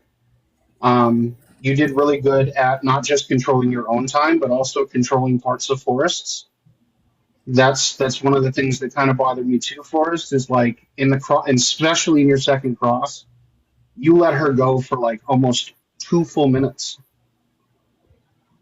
You just let her run her argument, and like immediately, the minute she didn't answer correctly, you should have reclaimed your time. That would have put a huge stop in what she was doing. Yeah, I think I did like twice, right? Yeah, you did. You ended up doing it, right? You ended up, I was like, I was sitting here screaming, reclaim your fucking time, my guy. And then you finally did, and I was like, oh, thank God. And so that's something you need to be really cognizant of, right? Is when you're crossing someone, You only want to give them yes or no questions, and the minute they start trying to pontificate, you hammer on your time. You get your answer and you move on, right?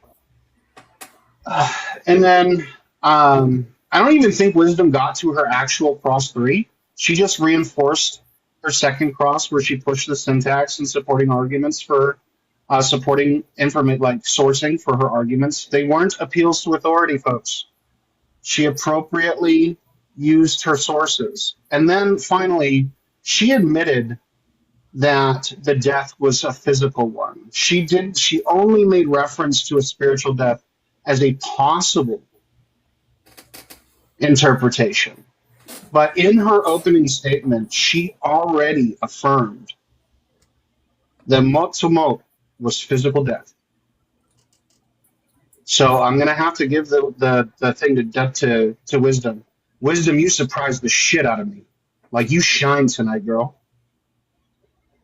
Okay. Hierophant, thank you for your candor. Logic Troll, you want to go? Or Haru, do you want to go? Sure. I had in the start I had Forrest pulling ahead in both the openers and the first cross exam, and I think you both did decently well here. But then as it dragged on and the cross examinations went on, I had Wisdom not only catching up but pulling ahead slightly, and I docked a couple marks for the constant interruptions, or I guess like rule breaking on the cross exams for us. But other than that, I think that it was actually fairly close. If I don't know if other judges took into consideration the comparison there of sort of like over talking when other people were using time, etc. The only other piece of advice I'd give as well for us is, like I'm saying, like as it was dragging on, I think you had with this length of time good opportunities to pivot to other points in scripture, other arguments maybe even.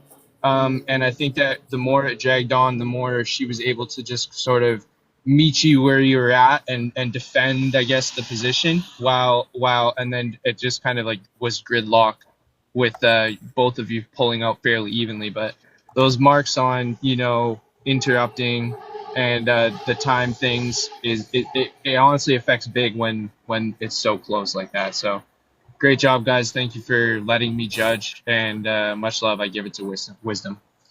Okay. With that, Haru, do you want to give your final judgment? Yeah, so I would just like to say, in like the cross-examinations, there was a lot of interrupting.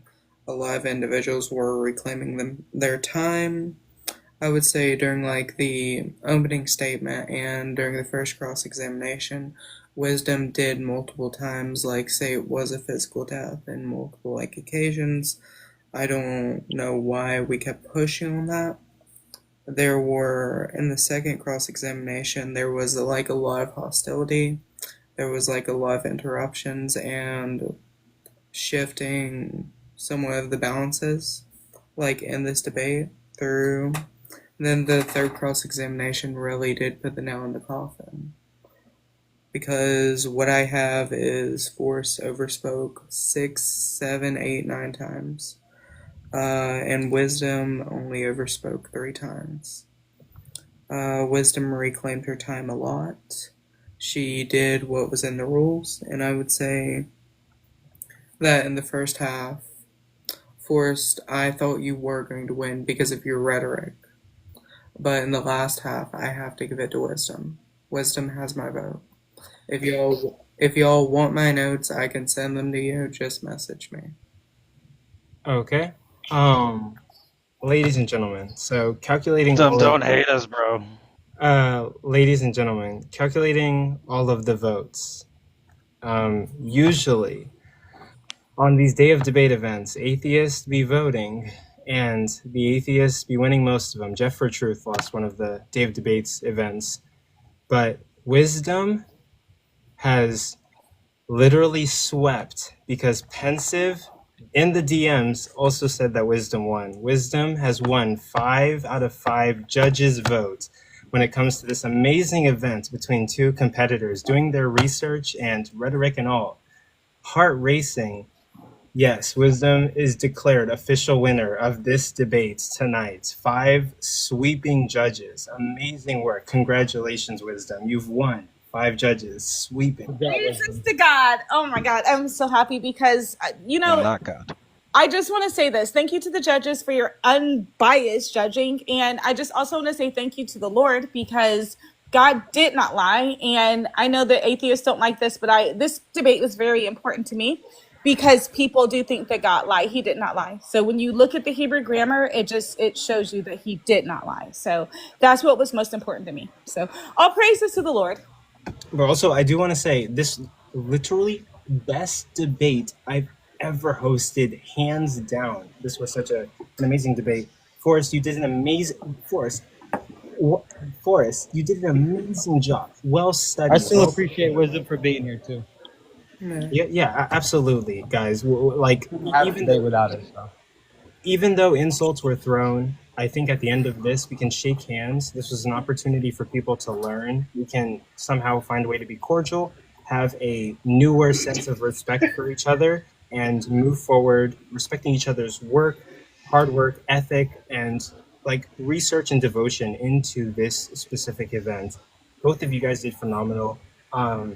Usually, people complain about our debates. They want the competitors to be well-researched and prepared for these debates. Both of you came and clearly demonstrated that time and investment was done into looking into the scholarly assessment of this specific topic. We do also have an audience vote, and I do have to declare, hold on, give me one sec. Bear with me, everyone. Thanks. I'm going to put it up here. Hopefully you guys can read this. Hold on. Let me flip it around. Sorry, I'm a grandpa with technology. If you guys can read that, Wisdom did also win audience vote, 60.87 over 39.13%. So all around 5 over 5 judges sweep and then audience sweep. But both of you guys did a good job. Nobody should be ashamed from this debate event, and everybody should go home. I'm going to post this debate event tonight. Learn what you can do better, and you can always grow. You can always win. Don't take this hard. Nobody here should be ashamed, right? You both did so good. Levels beyond any debate we've had before. Both of you guys. I want to say really quickly, when I debate, one of the chat comments that cuts deep, even though it is actually funny, is the ones that are like, oh, we all lost, no one won the debate, we all lost because we're listening. And I want you guys to know as participants that it is funny, right? But as participants, that anyone listening to this and on the panel does actually appreciate your participation. No one lost. Everyone absolutely gets W's by listening to these interactions. And don't take any of those kinds of comments like Coco is saying to be ashamed of, even taking an L. All those kinds of things, it's great. It's honestly so uplifting and motivating through my day. So, yeah, I think we all get W's. If you are in here thinking you took an L, you wasted your own time, right? So, and for the most part, I think everyone really appreciates it. Absolutely, and also like guys, extreme. Oh, go ahead. Sorry, my bad. Go ahead. I was gonna say, guys, be here tomorrow for the tournament. Mm-hmm. Absolutely, tomorrow. What time is it starting again? It's 6 p.m. Central. So we do have a tournament that's starting 6 p.m. Central. We're going to start the first round tomorrow. Everyone be here for the tomorrow, 6 p.m., same time. And judges, thank you guys. You guys showed up last minute and really helped me out. Your professionalism was amazing. You guys gave a good analysis on the debate. This is what we're trying to create, a professional debate atmosphere on TikTok. Haru, amazing. Logic, amazing. Joey, amazing. Hierophant, amazing. And also, Pensive was also amazing. If you guys want to come back and judge routinely, we could have you guys for every debate. You guys can come back and judge every debate. Just be our consecutive judges moving forward. But I genuinely appreciate you guys for taking my project seriously. I take this project seriously. Now we're going to move on to audience questions. Yeah. Judges, would you be okay with if I drop you off the panel? Would that be okay so I can get the guest up here and ask questions? Yeah. Okay. Thank you guys. We appreciate you so much. Can we just have a moment of silence about that T-shirt line? the black T-shirt joint. Can we just have a moment of silence? That shit was masterful. I gotta give it. There was I some was sitting here exchange. laughing for like 30 minutes.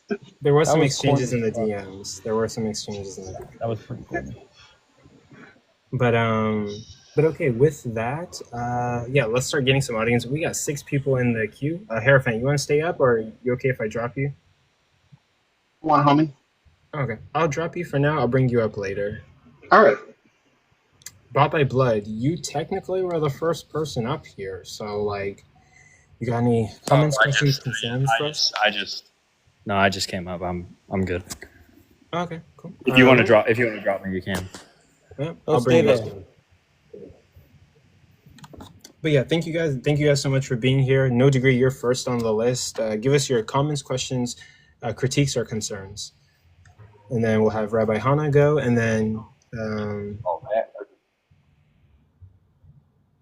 Okay, well, I would definitely say that, Forrest, your rhetoric is just not going to win debates. You're going to have to do better against someone like Wisdom who actually studied this. Wait, actually, wait, Wisdom, hold on. Wait. Before you continue, let's not, when you're making your comments, like absolute freedom.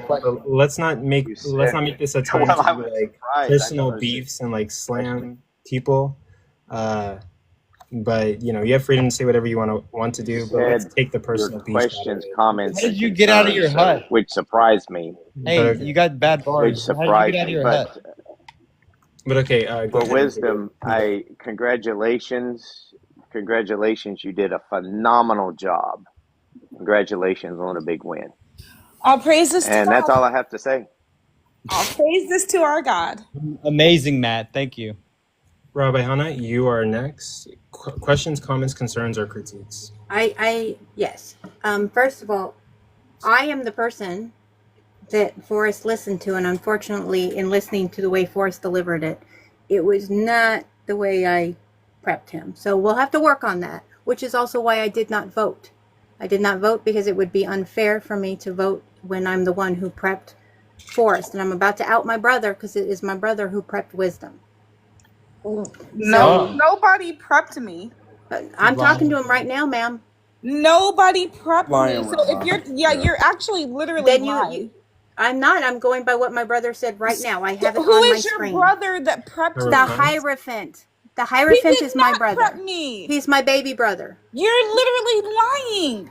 Okay, well then you better take it up with him. I'll show you the Wisdom, it's okay. I can show it to you right now. Okay. What is your morals? I don't even know Hierophant. I can show you right now. You're a little liar. You're a little liar. That's why you said God lied and you claim to be a rabbi. Okay, the judge. Look at you. You're pathetic. Hold on. I'll show it to you right now. You are pathetic. The only person that Hey, we're resetting. Here we go.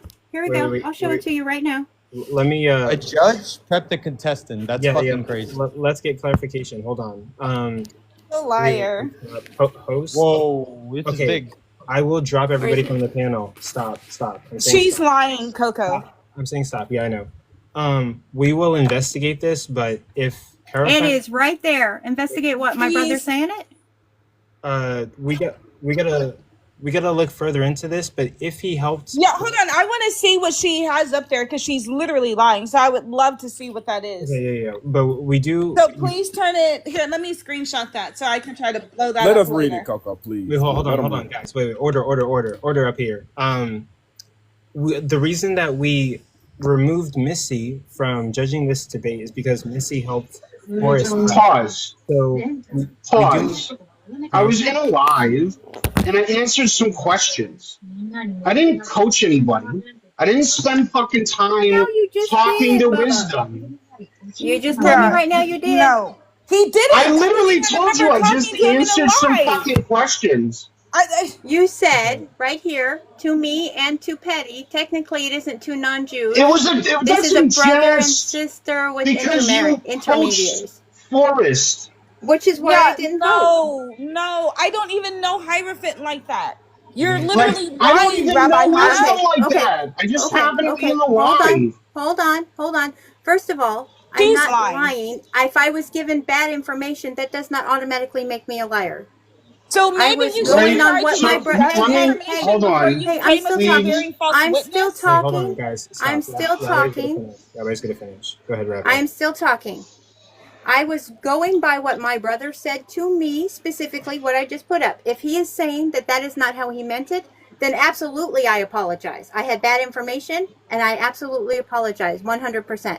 But if you were So calling me a again, liar, that would intend that I was trying to do so out of malice and not. I'm Yeah, just what making you sure just did was everything was slander equal. and out of malice. hold That's on, literally what pause. it was. Okay, wait, hold on. I mean, Pause. you're allowed to think that, but that's not the Pause. truth. Go pause, guys. So Pause. to clarify, Right. So the whole context of the conversation in that chat was that my sister had spent the week coaching Forrest, right? And I was And complaining about so, how bad he did. and the complaint was, why are two non-Jews discussing Jewish history? Now, I have answered some questions before in lives, right? And so I made the response, well, technically, it's just brother and sister using intermediaries. But I have not. And there is zero, I have no DMs with wisdom. We don't follow each other, okay? No, I believe you. In which I coached wisdom at all. Yeah, Period. thank you, And then AR, I'm gonna put myself on blast. AR, can you screenshot what I wrote to you in the chat? This live chat. In my chat to him. Oh. Okay, but also to clarify, really quick, the reason that we removed Missy from judging is because she was coaching Forrest, and so we didn't want any influence over the judges' votes. But if the Hierophants just answered a couple questions, that's not like absolutely, I agree with you. Yeah. And the way that if I can show you the whole thing, I said I'm gonna I put cannot myself on vote. blast with this screenshot. I said I am not allowed. I'm not going to vote because I'm the one who prepped Forrest. I said I prepped him for a week. He's great, and then I mentioned Rambam's great for understanding the Jewish perspective, but not historical scholarship, critical scholarship. And so I thought when my brother said technically it's not two Jews, this is a brother and sister who are using intermediaries, I thought he had prepped wisdom to the same extent that I had prepped Forrest. No, and And can so I this say is why. Hold on. This is why I'll read what I I wrote. apologize. Hold on, I'm gonna read what I wrote to AR. 7:57 p.m. Yeah, go ahead. I was so in favor of Forrest, like literally biased because I think wisdom is an anti-Semitic cunt. Like, damn, she cooked. See? AR, is that what I wrote to you? I mean, like, that's crazy. The accusation that because here, and I will say this, nobody coached me. I literally studied the wording, and when I got my opening written, that is when I sent it to Hebrew-speaking individuals. I sent it to about 3 Hebrew-speaking individuals to look over my work to ensure that I myself was on the right track. So all this accusation that's flying around, I absolutely believe you. Stop. And also, if you told my sister she going to hell. Okay, guys. Okay, wait. Stop right there. So, no, it's okay. It's okay. I'm okay. So all I'm saying is I'm going to reiterate that I apologize because given the conversation my brother and we're in at the moment, I thought he was insinuating that he prepped you to the same extent I prepped Forrest. And I was like, you cannot vote then at all for either side because you cannot vote if you did the prepping. He didn't get back to me. And when he started talking about how he was voting for you, I'm like, if you prepped her, you can't do that. That is a ridiculous he notion. did not. Just let her concede that she lied, and please let's move on. Wait, no. I did not lie. Stop, I actually showed you the conversation between my brother and I. Misunderstanding, but you should have just said something to me first, like in private or Coco in private or something, because okay, I will give you that. But in what world would I want to talk to you in private when you have said? I mean, you just accused me either of way, cheating, it doesn't matter. basically. But okay. I do have an actual question for both you and Forrest. Yeah, but really quick before you before we continue, let me get control over the live. So misunderstanding. Rabbi is apologizing to wisdom.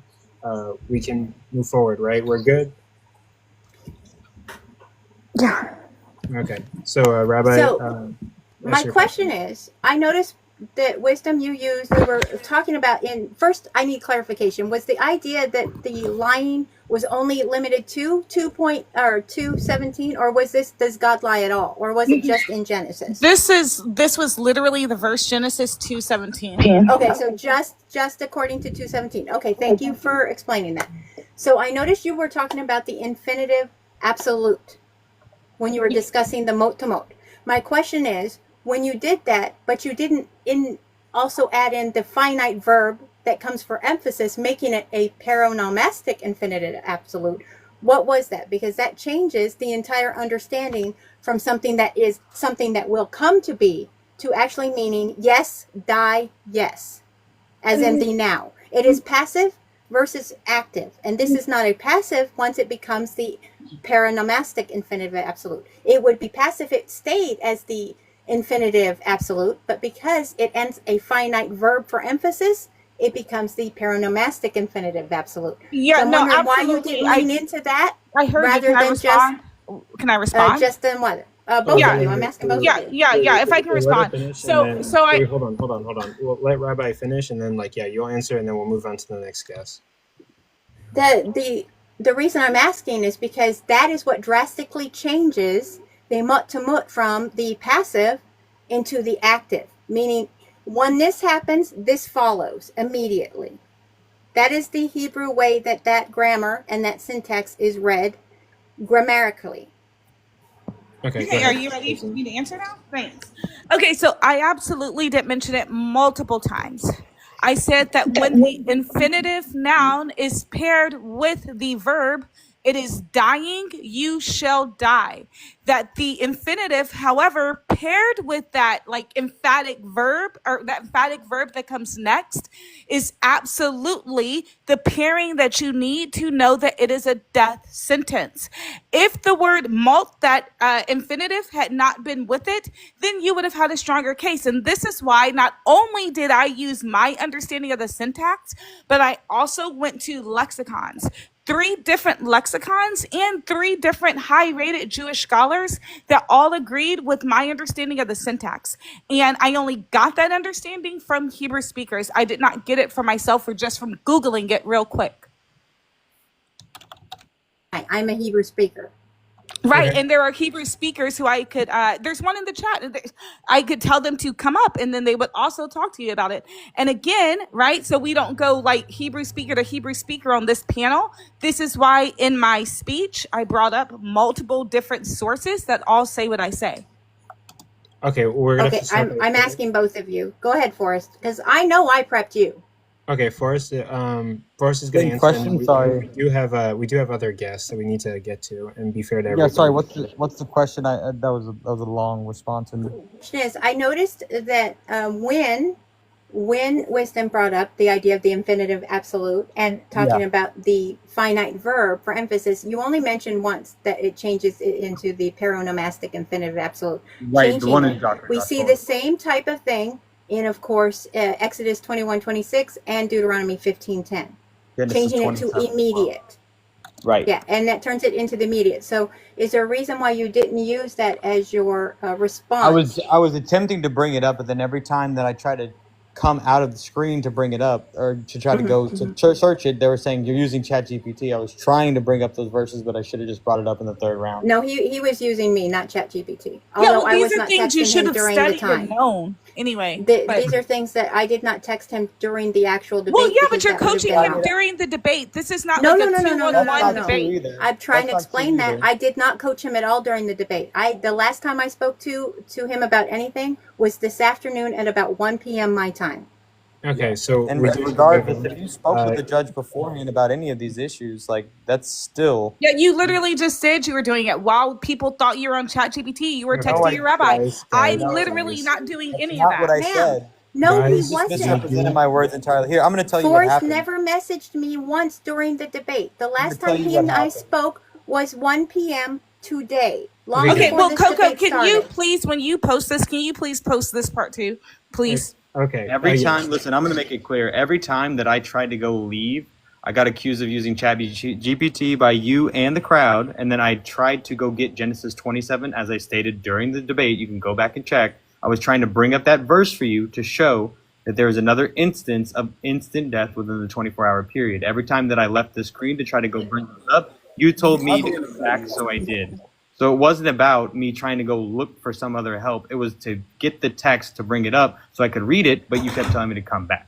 Okay, guys. Fine, let's move on to the next question. Yeah. We do need to be respectful to the other guests and move on. And then, look, I get it. It's like heated, but like the allegations are getting a bit out of hand. Let's try to keep the spirits good after this debate and keep it chill and calm. Thank you, Rabbi, for coming. I'm going to jump down, but there is something. Am I allowed to message you at some point, sir? Yeah, feel free. Okay. Yeah, message me or Mr. Coco, mr.co.co3 on TikTok. Okay, perfect. Thank you. Is it something negative? Like, did I do something wrong? No, you haven't done anything wrong. No, not at all. Nothing like that. All right, thank you. Yep, you have a good one. Next person is going to be Missy. Then it was going to be Big Op, but we're going to do Trent after Missy. Go ahead, Missy. Hey, so I just wanted to come on and say, hi, congratulations, Wisdom. I was shocked. Your research was top notch. Your delivery was impressive. I honestly give you a lot of props. It's obvious that you took this conversation extremely seriously, and I'm going to give you as much credit as I can for that. You know, you did good. Forrest, my homie, I love you so much.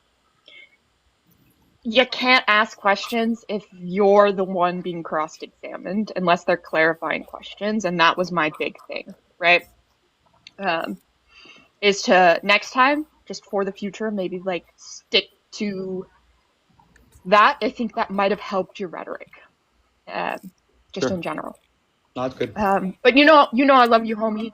I do have to say, I did vote, and I did vote for Wisdom because I do think fair. I wouldn't expect I do think vote I for do someone think who that did you took the W, Wisdom, and I really do give you like a big pat on the back because I was not expecting that. You rock, girl. Killed it. Thank you. And you know what? It's so wonderful that you said that you could tell this conversation is important to me, because I promise you, this conversation was so important to me because, I mean, I love the Lord and God did not lie. So this conversation was very important to me because to lose would be a huge disservice to the Christian community. So You took that burden and you made it 10 times worse for yourself, because I don't think that there are many people that would have taken it with such with the levity that it needs. That being said, I just wanted to say congratulations, Wisdom. Forrest, you're still my homie. I can't wait to play Overwatch with you. Deuces, everyone. Thank you, everyone in the chat. Give gifts. Y'all are awesome. Thank you for your candor. All right. I'm gonna quickly. Or let's let Big Op go, and I'm not sure what the order was. Okay, Big Op, then we'll do Bobby, then Trent. But go ahead, Big Op. Question, comments, concerns, or critiques. What you got for us? It's for both of them, but I'm not going to ask the question no more. It was going to be a silly question, but I give credit to Forrest. I believe Forrest did very good. I'm not going to lie. Me and Forrest have some type of smoke, but I think Forrest did actually good. But to me, it just seemed like Wisdom overly prepared for this, and I have to give credit also to Wisdom because she went beyond what I even expected from her. Because from Forrest's argument, I wasn't expect Wisdom to even go this far concerning, how she debated this. So salute to Wisdom. And Forrest, like I said, you did great. But to point out something else pertaining to, the rabbi, this is no disrespect, none at all. But you should not listen to a so-called rabbi that calls God a liar. No rabbi in history, considered God to lie at any point. So I just wanted to throw that in. So that's clearly not true. Okay, you can make the argument when I'm done. You can pull it up. I don't. We're care not about debating. It's just what you said was false. Okay, so you can pull it up when I'm done. But like I said, salute to you. Congratulations to Wisdom. You both did good. And wisdom. We got to chat after this. So y'all have a good day. Do you think that Rabbi Hana is a rabbi? Yes or no? Rabbi. It's just a yes or a no. I cannot say yes or no to something that I don't know. You're too afraid to come up here and answer a question. Got it. Oh, okay. Congratulations. What the heck? Anyway, thank you for your candor, Big Op. We appreciate you. I appreciate you, man. I'll see you around. Bobby, you can go ahead. Comments, questions, concerns, or critiques. Just comments and maybe some critiques. Honestly, I actually, when me and first talked about it, I actually thought this should be an easy win for Forrest for the most part. I actually think Forrest probably would have won this if he was able to match the same level of research Wisdom put into this. I think Wisdom was like bought by blood. Like he overly researched, and I think Forrest would have won if that research was matched. But honestly, I have to give props to Wisdom. I've not really thought much of Wisdom up until now. I think she was just kind of all right, but after this performance, I have to say, yeah, Wisdom is solid. I give her props in this community for sure. Yeah, she gets some props. I give her Forrest. You had this, man. You really did. I think you just didn't match that. You didn't match the same fire that Wisdom had, I think. Yeah, I feel that. Yeah. She overly prepared. So, but this should have been an easy win for you if you would match that energy. I got you. Yeah. Yep. Thank you for your candor, Bobby. Thank you for being here. I appreciate you, man. Trent, you can go next. Comments, questions, concerns, or critiques. Man, a little bit of like comments and critiques. I would say Forrest. Only known you for a little bit, but I congratulate you for coming up here, right, and taking on a formal debate. Gotta give you props for that. One critique, I would just say, please, when it comes to the cross-examination, we need to understand if you're the one being cross-examined, you can't ask questions back. Wisdom, congratulations, man. You did amazing. I love everything. It was beautiful. I saw this is the exact outcome. This is the exact outcome I pictured in my head. God bless you. And just keep doing what you're doing. Like amazing studying, amazing prep. And you definitely out-prepped him on this one. And, I'm just, congratulations to you. Hey, all praises God out-prepped him, because I promise you he put the right information, the right people, the right knowledge, the right everything right in my path. Sarah right below me. Honestly, like, and it's, what I want to say too, it is the absolute truth, you guys. I promise you what I did not do is get up here and give you an apologetic case. I promise you, I studied the Hebrew syntax on that, and it checks out that God did not lie, and specifically in this verse that we were talking about. So it's just the truth of the matter. All right. Thank you, Trent. Thank you for being here. I appreciate your support. Thank you for your candor. Next, we're going to have Taharka go. You got it, man. Hey, man, thanks. I just want to point out something important here. Winning a debate and proving an argument are two different things. Now, Wisdom, based on what you delivered, your points, your structure, your clarity, the command of the exchange, you did clearly win this debate. But that doesn't automatically mean your argument is proven true. But in the context of how debates are judged, you did come out ahead. That said, I encourage you not to be disingenuous or twist people's words. For example, you asked him to name a scholar, and then you criticized him for appealing to authority when you asked him to name a scholar. That comes across as moving the goalposts.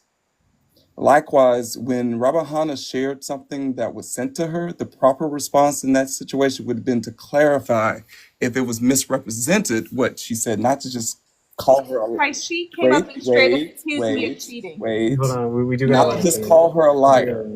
I've witnessed you speak to her as if she was like demonic. She said Yahweh was a lesser God. Yeah, yes, Rabbi, that is historically accurate. That's not what rabbis think. Wisdom, that is historically accurate, Wisdom. That's what I mean by winning a debate Wait, hold on, Tarka. This is not supposed to be like a secondary debate. We are going to let Tarka like finish everything he's got to say, and then Wisdom, you can respond afterwards. Right. That is historically accurate wisdom. He was a secondary Canaanite deity. That is the history.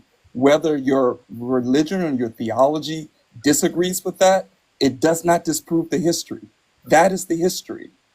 Now, you've spoken to her in the past, and you speak to her now as if she's demonic or a liar. You've even implied that she's What not is this really about? Like, wait. You've even implied that she's not really a rabbi. What or does that this she's have to not. do with the current debate? Can you let me finish? I don't. Hold on. Can you let me finish? But Coco, what does this have to do with Can the you let current me debate? finish? Hold on, Because really you quick, do really this quick. to people, wisdom, Wait, and hold it's on, hold on. disgusting. Oswald, You've Tarka, implied that Tarka. she's not a rabbi before. You've Tarka, hold She's on. implied that she's not. not. That's my personal opinion. You have about to sway me. Okay, I'm muting people now. This part of the debate is question, comments, concerns, or critiques. But Tarka, let's try not to make it so much about what the person has done in the past or anything outside of the debate. Let's just talk solely about the debate and any critiques or information focused on the debate. But yes, this understand. segment is question, comments, If concerns, or critiques about the debate. Thank you. Go ahead. Right. Tarka. If she would just let me finish, then I would finish with that. Those are things that she's done. She's doing it. She was doing it when she spoke to the rabbi just now. She's done it before. You have to respect people because you do have a strong debating ability, but tone and fairness matter just as much as delivery. All right. And then Wisdom, do you want to respond to that? And then we can move on to wait, hold on. Actually, before you respond, Ulf, sorry, my man. You've been here. You still there? We'll let you go next. Can we ask if Wisdom is an anti-Semite? She never answered that. Wait, hold on. No, we're not going to do that right now. Ulf? To that, of course, I'm not an anti-Semite. There are lots of Jewish people on this panel, or not on this panel. I'm sorry, on this app, straight up Jewish people that not only looked over my entire case and told me that it was wonderful, but that also invite me to their Torah studies. So, of course, I'm not an anti-Semite, but these straight up Jewish people have told me that this lady might be one, and that she may be cosplaying as a Jew, and that, in fact, when it was Passover, she was hosting a live to preach that the Exodus didn't even happen. So, no, I'm not an anti-Semite. But when people proclaim to be Jewish and then say Yahweh is some weird second god, and then say that Yahweh lied, etc., so that's my response to Tayshark. Wait, that's stop. the problem. No worries. I just wanted a clarification. Guys, Kind of like the time you called me a racist and then walked. Stop. Order. This is not supposed to be a secondary debate, and this is a professional event in front of 100 people. We're going to keep it orderly here, and we're not going to throw around allegations of somebody who's not on the panel. We need to keep it professional. This is a professional event. We have 118 people in this live. Please, we need to move it forward. Ulf, are you there? Sorry that we skipped over you, man. You doing okay? Oh, it's fine. Yes, I'm here. My question's actually for Wisdom. Okay. Let me get Wisdom to respond to Harka, and you're next. All right. Go ahead, Wisdom. Respond to Harka, and then we'll get to Ulf. I don't need to keep responding to that. I mean, I think everybody knows what it is, and whatever. Okay. No, I'm not an anti-Semite, though. No, I love Jewish people. Okay, thank you. Ulf, you can go next, and then we're going to get Sarah. Jesus was Jewish, so yeah. So I have a question and a comment, but we'll go with the question first. So Wisdom, you asked Forrest to state his sources, but not one time during the debate did I hear you state your sources. So what are your sources and who were your sources? Yeah, I stated multiple sources. I stated the Halot. That's one of the sources. That's the Hebrew and Aramaic lexicon. I also stated Brown, Driver, and Briggs. This is one of the most respected sources. I also stated Wake and O'Connor. This is a very respected sources. These are lexicons. And then on top of the lexicons, I also stated Philo of Alexandria. I also stated Rambam, which, also quoted, but misquoted. And then I also quoted you Rashi and Ibn Ezra. So that's about, also in the Aramaic Targums. I also quoted that. So that's about 10 different scholarly sources that all gloss this actual verse as a legalistic code which is what I was explaining to Forrest. Okay, and then with that, we can end that there, and then we'll move on to the next guest. Thank you all for being here. I had a comment too. It was a two-parter. Go for it. Absolutely. So my other thing was, you discouraged his scholarly source, saying that, like, you kind of just blew it off, saying that his, like, gave the attitude of his scholar source didn't matter. Why was that? Yeah, and thanks for bringing that up. And the reason why that was is because he didn't even bring up a scholarly source until the end of the debate. And the reason he brought that up is because he was saying at first that all I was doing was appealing to authority. So I did mention that he hadn't appealed to any sort of Hebrew scholar at all, even though him and I, neither one of us speak Hebrew. So honestly, to be honest about this situation, we're going to need to go to some sort of Hebrew authority. So I did list the authorities that I studied under for this exact thing. I asked him for a source. He had not truly studied this. He did Google a source, and then it became quite ridiculous, because now he wants to appeal to this authority that he just found real quick on Google. But I have literal lexicons that are respected and ancient that are saying the opposite of what this guy is saying. All right, and my last thing, and then I'll end it here. Okay, yeah, we're gonna end it after this thing. But yeah, go ahead.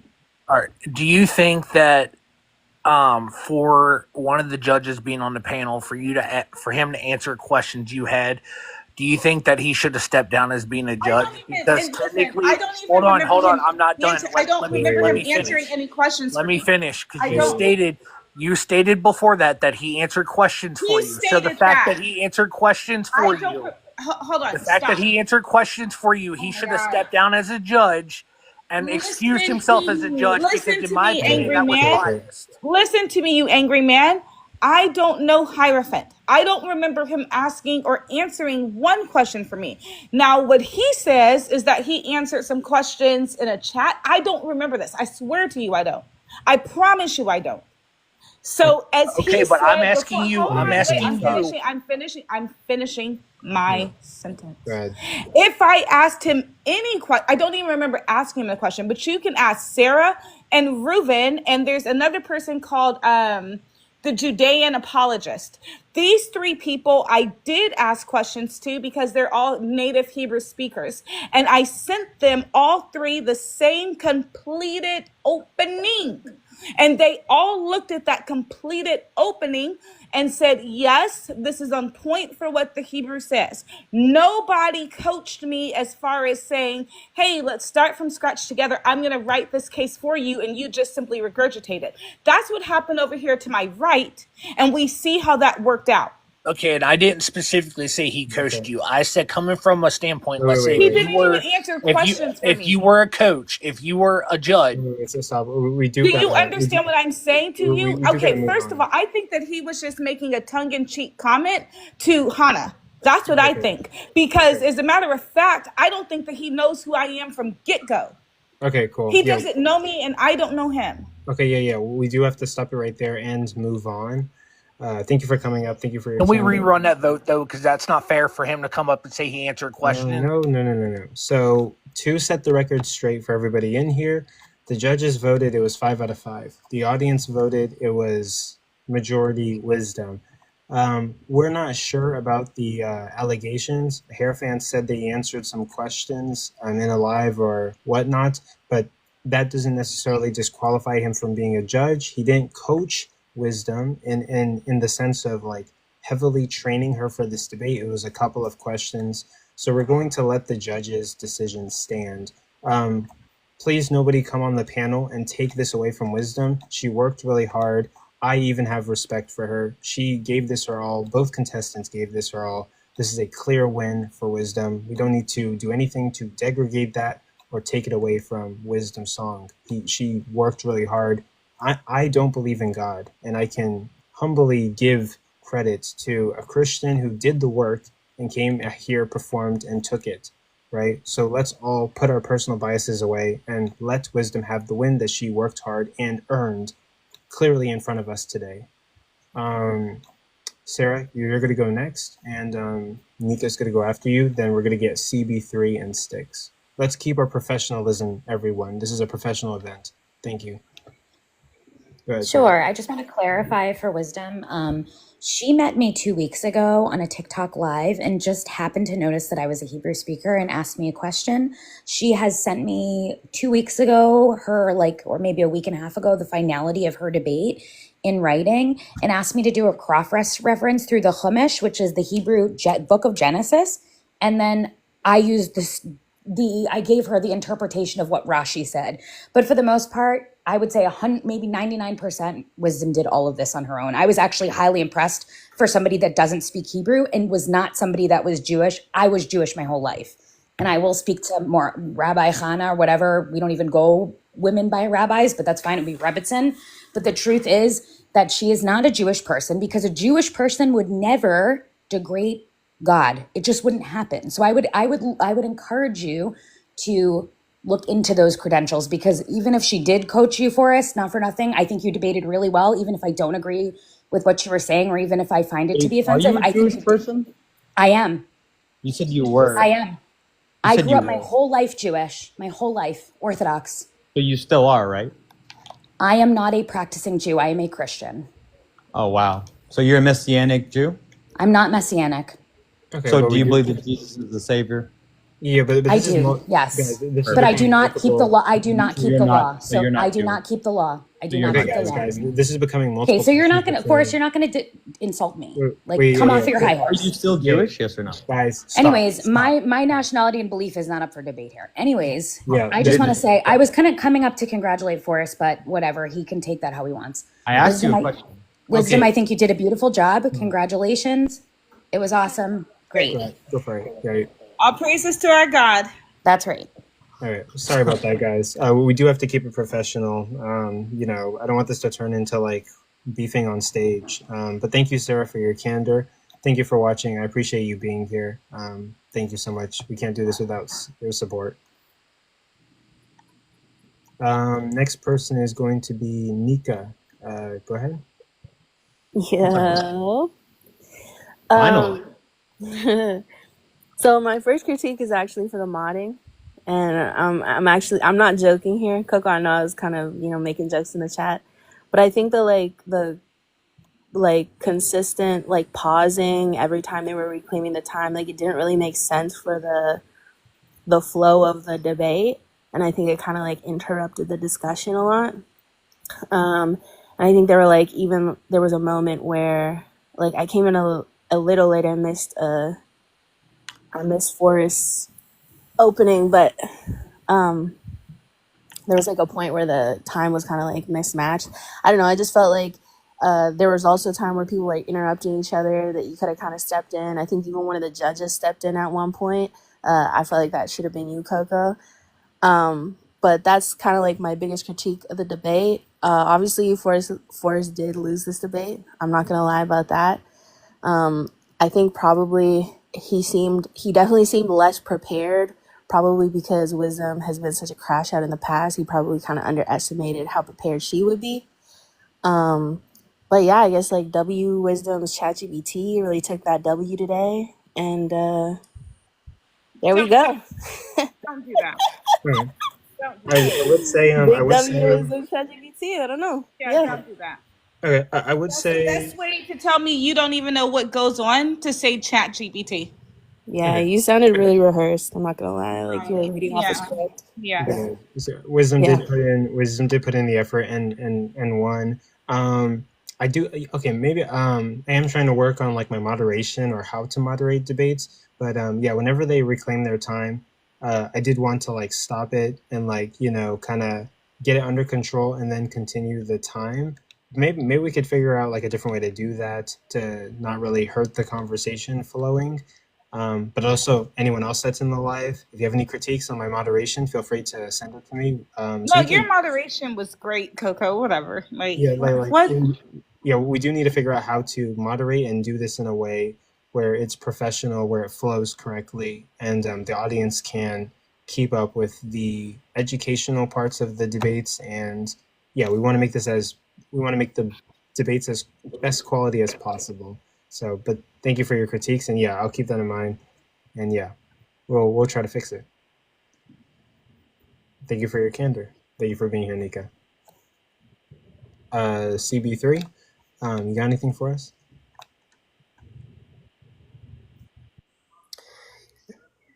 Yo, God bless you, brother. I just wanna give the two debaters credit on what they were saying. I actually had a question for Forrest, but I just want to say this first. Wisdom, God bless you, sister. I'm very proud of you, and there's a lot of things that I did learn from what you were saying from this debate. When it comes to the different translations and different things like that. So I just want to say big ups, sister. And men lie, women lie, but numbers don't lie. So I just want to say, very great job. God bless you, and continue to stay encouraged on what God has for you to do, sis. Thank you so much for that. Sure, sister. God bless. Forrest, I just want to get your understanding because I don't actually get your point.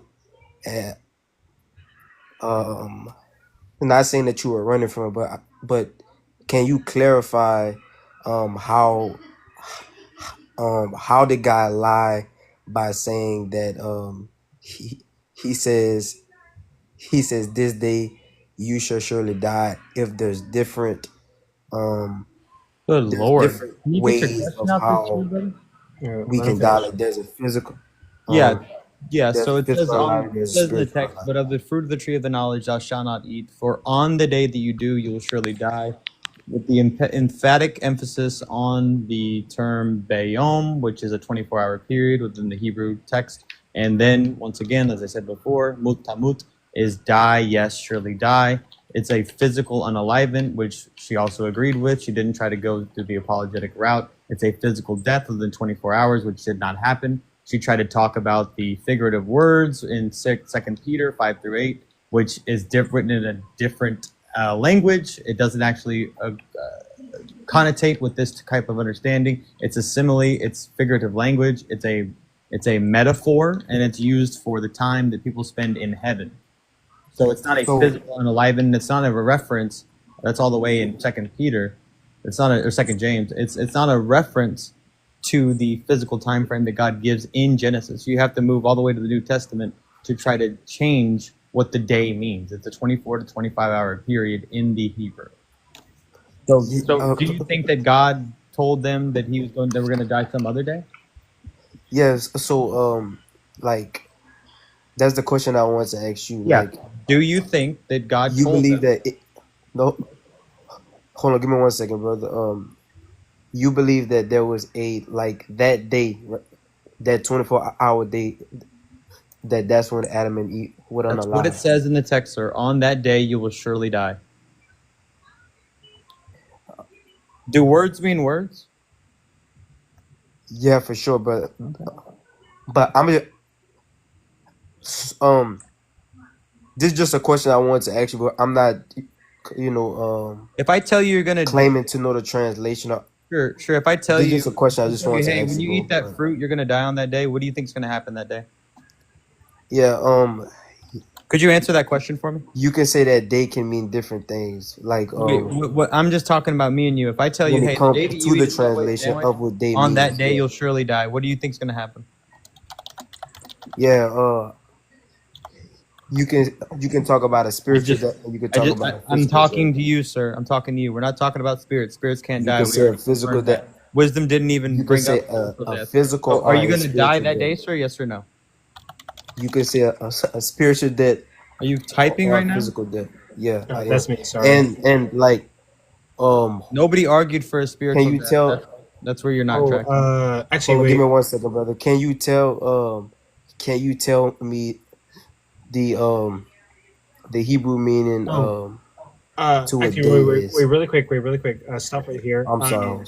I think I already explained. I apologize to the audience. I apologize to the guests. I just realized that I'm working on something on my computer, and this is turning into a debate on the panel. We do have other guests. We want to be respectful to them. I'm go. I think we've. I'm gonna go, bro. God bless y'all. Yeah, thank you for being here. We appreciate. Thank you too. God bless you, Wisdom. W Wisdom. Much love, brother.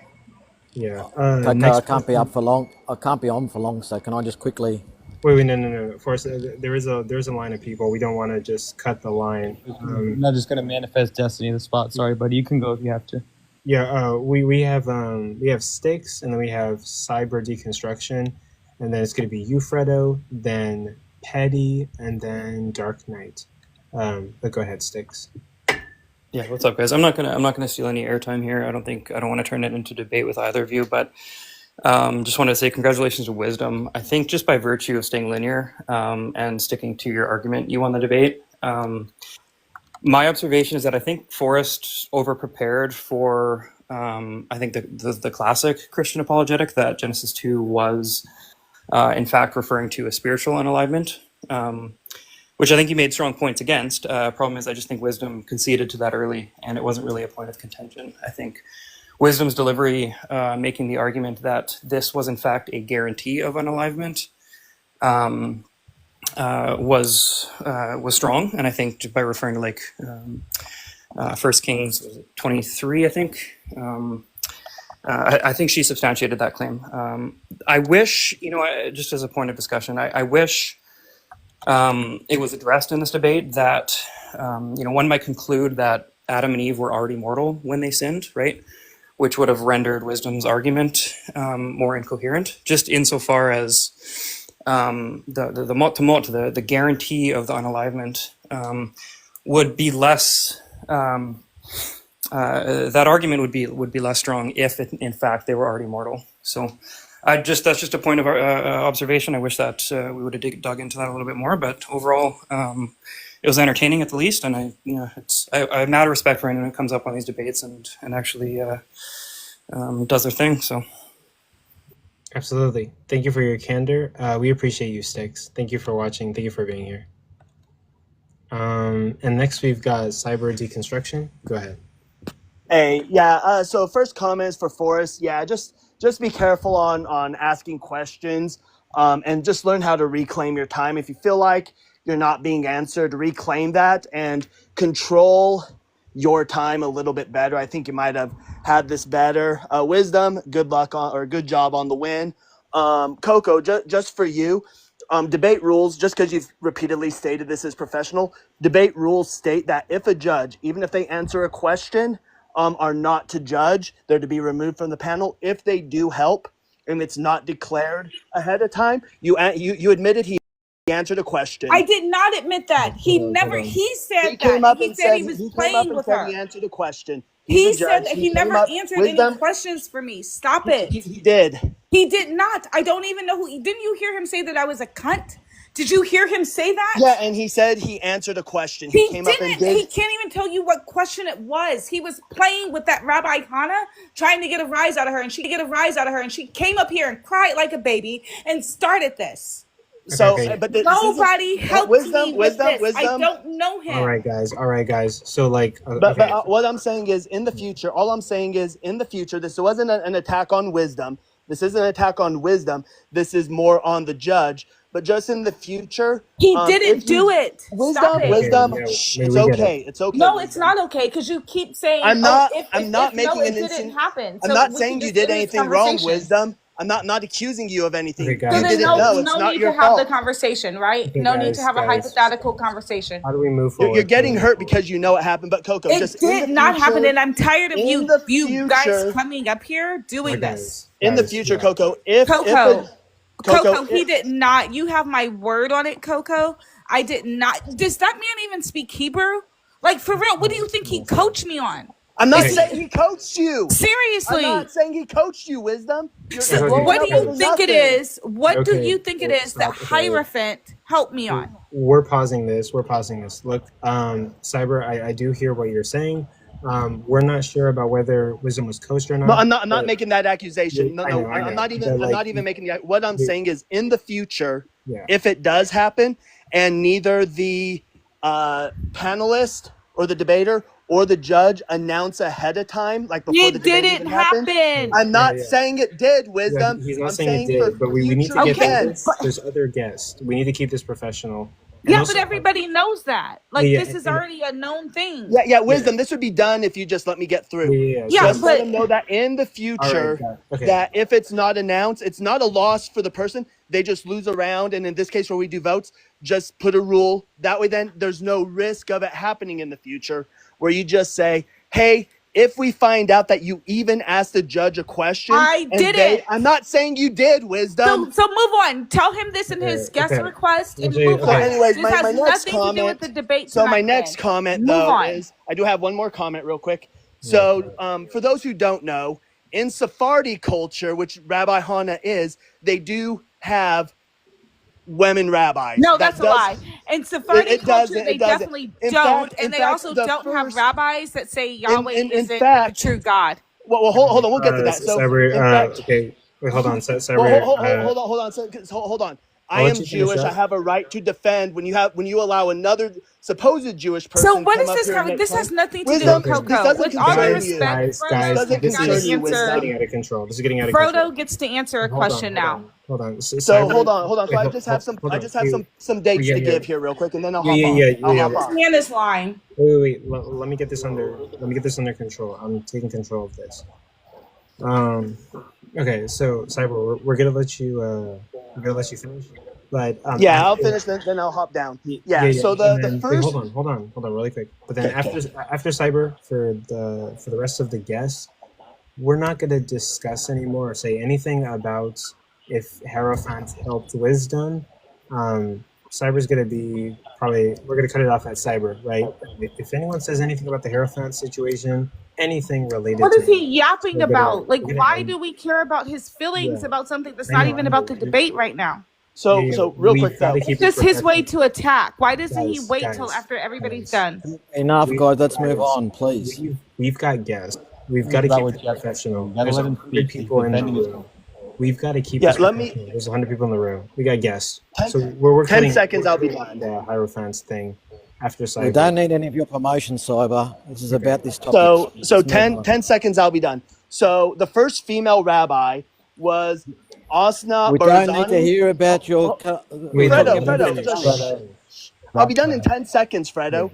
Just right. so the Yeah. first female rabbi was Asna Barzani from 1590 to 1670, right? Currently in Orthodox Judaism, there are over 60 rabbis that are female, that are women within Orthodox Judaism. Two of them now that are profound, that are breaking barriers, is Sarah Horowitz and Naomi Kaltman. These are two rabbis currently within the Orthodox Judaism. So anybody that says that even in Orthodox Judaism, they don't allow female rabbis, just haven't studied. They don't know. Now, there are some There's communities more than 10 seconds. Come on, Cyber, hurry there up. are some communities that No. don't allow it, but that's not the Orthodox as a whole. Thank you. Yeah, you're welcome. And again, any rabbi in quote that says Yahweh, that's not Orthodox. Did Saying the Jews Yahweh, not hold on? on, Did the Jews during the Holocaust hold not on, hold please. Hold on, not please. hold Yahweh responsible Saying, excuse me, for acts saying, against stop humanity? Are you manifesting. saying they're not Jewish? Okay, Please guys, stop. I've stressed this enough. Wisdom is going to finish, and we've got to keep professionalism and move forward. Well, she better not say anything about rabbis Anyway, and say things about God, excuse me. because I get to respond. Orthodox rabbis today uphold Yahweh as the one true God. They do not say he is a lesser God, that he is a son of El. That comes from Canaanite morphology. That has nothing to do with Judaism today. Now, can we please move on to Frito? Thank you. Yes, we can Wait, move on. did Jews Yeah, not hold? okay, so that's enough. We That's gotta enough. cut it. Fredo wasn't next. Dark Knight We came gotta out cut before. it. We gotta No, keep it wasn't. I was next. Thank Dark you. Knight Wait, is hold up on. here before So hold on, Fredo. brother. Thank you, Cyber, for being Okay. here. We appreciate you. Cyber, you're like one of my friends. I appreciate you, man. Thank you for watching. Fredo, you can go next. Also, guys, let's keep professionalism moving forward. And yes, I'm setting my foot down as of right now. If anyone mentions the Hierophants thing, you will lose your turn on this panel. It's over with. Wisdom won. We're not going to talk about the Hierophants thing. I'm not even sure if we're going to investigate it. I think it's fine. But in the future, we are going to make a clear policy that the judges of the debate must have zero connection with the debaters. We don't even talk about the debate with the debaters. It needs to be a clear-cut, neutral party making decisions on the debate. But Wisdom did win the debate today. No more comments. Go ahead. Okay. So well done, Wisdom. It's not surprising that Forrest lost another debate. But admittedly, you've done very, very well, but it's not easy to defeat Forrest. I'd love to debate him on the same subject, on either one, either the physical unaliving or the spiritual unaliving. He only refers to biased sources, and it would be easy to defeat. So are you up for a Forrest, or are you going to run? Why would I run when you have me blocked? Yeah, we'll discuss that in the DMs. You need to unblock him. Wait, Fredo, do you have me blocked because I put walked you in a group chat with you on your own platform? Yes or no? No, because you do your typical thing where you abuse people, like wait, you I'm abused blocked though, Wisdom. right? You abused Wait, I'm Wisdom. blocked though, right? You couldn't Wait, do I'm a blocked debate. though, right? Hang on. Wait, You am I couldn't do a blocked? debate without abusing Am I blocked? slurs. No, we're not doing Without this. abusing slurs. We're not doing this. We're not doing this. We need to keep it moving forward. But yes, Fredo, you do So need Coco, can I just finish? Can I finish off? hold on, Can I wait, finish no, what I was wait, going to hold say? on, hold on. Finish Coco off. Wait. I'm the host of this. Let me take control. If you want to debate him, you do have to unblock him. So I can put you in a group chat so you can discuss with him. But Forrest, I mean, you've been doing green screens of his face on multiple lives, so maybe Fredo has a justified reason for Wait, blocking is that not him. an image that you put up for everybody to see? Even though you've been making fun of Fredo and there is beef there, so he has the right to block you and protect his social circle, right? We're gonna move forward, or Forrest, or Fredo. Do you have anything else to say? Yes, I do. Clearly we've seen. So you can mute now, Forrest. We're No thanks. No thanks. So can you mute him, Coco? Can you mute him? Look, Hold on, guys. Forrest, unfortunately, I'm not talking. We've got to respect the guest. Let him get the. I'm not talking. He can talk. Okay, let's give respect. Spit it out today, Junior. Okay. So clearly, based on when Forrest is losing a debate, which he was losing in this debate, he goes to ad hominems, attacks, and slurs, which he does on all debates, and that's why he thinks he wins. But that's why people block him, and he doesn't allow people to actually get their point across. That's why he is probably the worst debater on TikTok. Okay. Thank you, Fredo. Thank you, Fredo, for coming up. The slur that I used?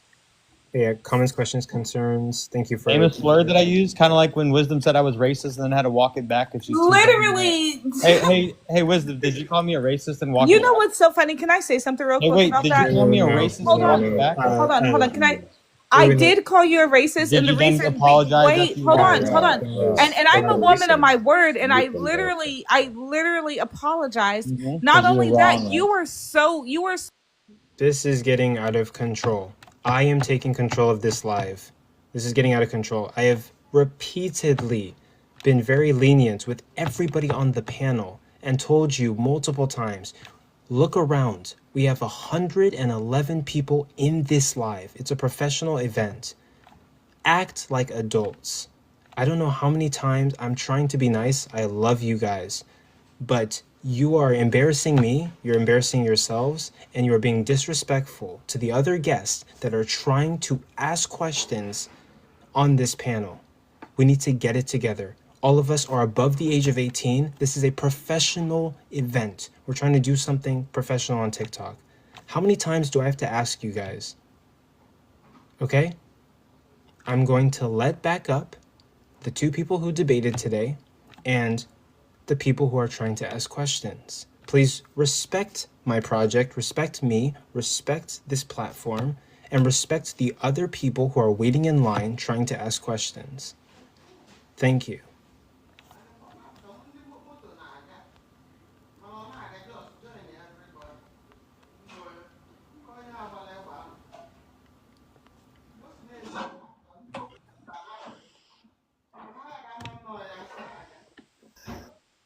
Okay, Dark Knight, you're next.